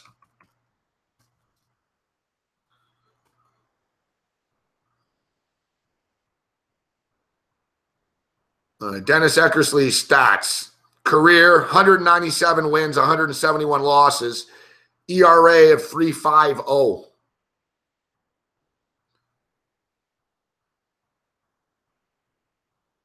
You know, guys, he's got 197 wins and 390 saves. He pitched 24 years and made in the big leagues. 197 wins, 171 losses, 20-game winner just once, though, 20-8 in 1978 on those good Boston teams. Bucky Dent and all that shit against the Yankees. Look, 1975, 13-7. He had a nice little run here, 20-8, 17-10. You know, you can't say he's the greatest pitcher ever. I mean, look, you know, 1987, 6-8, 6-11. You know, he was sort of in 1985, he was sort of average with the Cubs and shit. He became a closer in 1987, sort of midway through the season, 16 saves. And then this is where he was reborn, 1988. So look at this. This motherfucker pitched 1, 2, 3, 4, 5, 6, 7, 8, 9, 10, 11, 12, 13, 14, 15. He pitched 15 years as a fucking starter in the major leagues, became a closer. 16, he came halfway through type shit. You know, he was starting to struggle. All right, let me make you a closer. 16. 1988, 45 saves. 1989, 33 saves. 1990, 48 saves. 1991, 43, 51 saves, 36 saves, 19 saves, 29 saves, 30 saves, 36 saves. You add up that complete body of work of Dennis Eckersley, and, you know, pretty motherfucking well done. But with that, we wrap up the show. Fuck, we go long all the time, eh? But we have a good time. Thanks for tuning in. Remember to support Sportsbook Review. Subscribe. Give us a thumbs up. Subscribe to their social media accounts. We'll see you guys tomorrow. We'll be on TV at 2 o'clock. Mark Lawrence going to join me. And we'll see you here tomorrow night with Bano. And World Series. My picks will be up on YouTube tomorrow. Other than that, you're on your own. May the winners be yours. Later.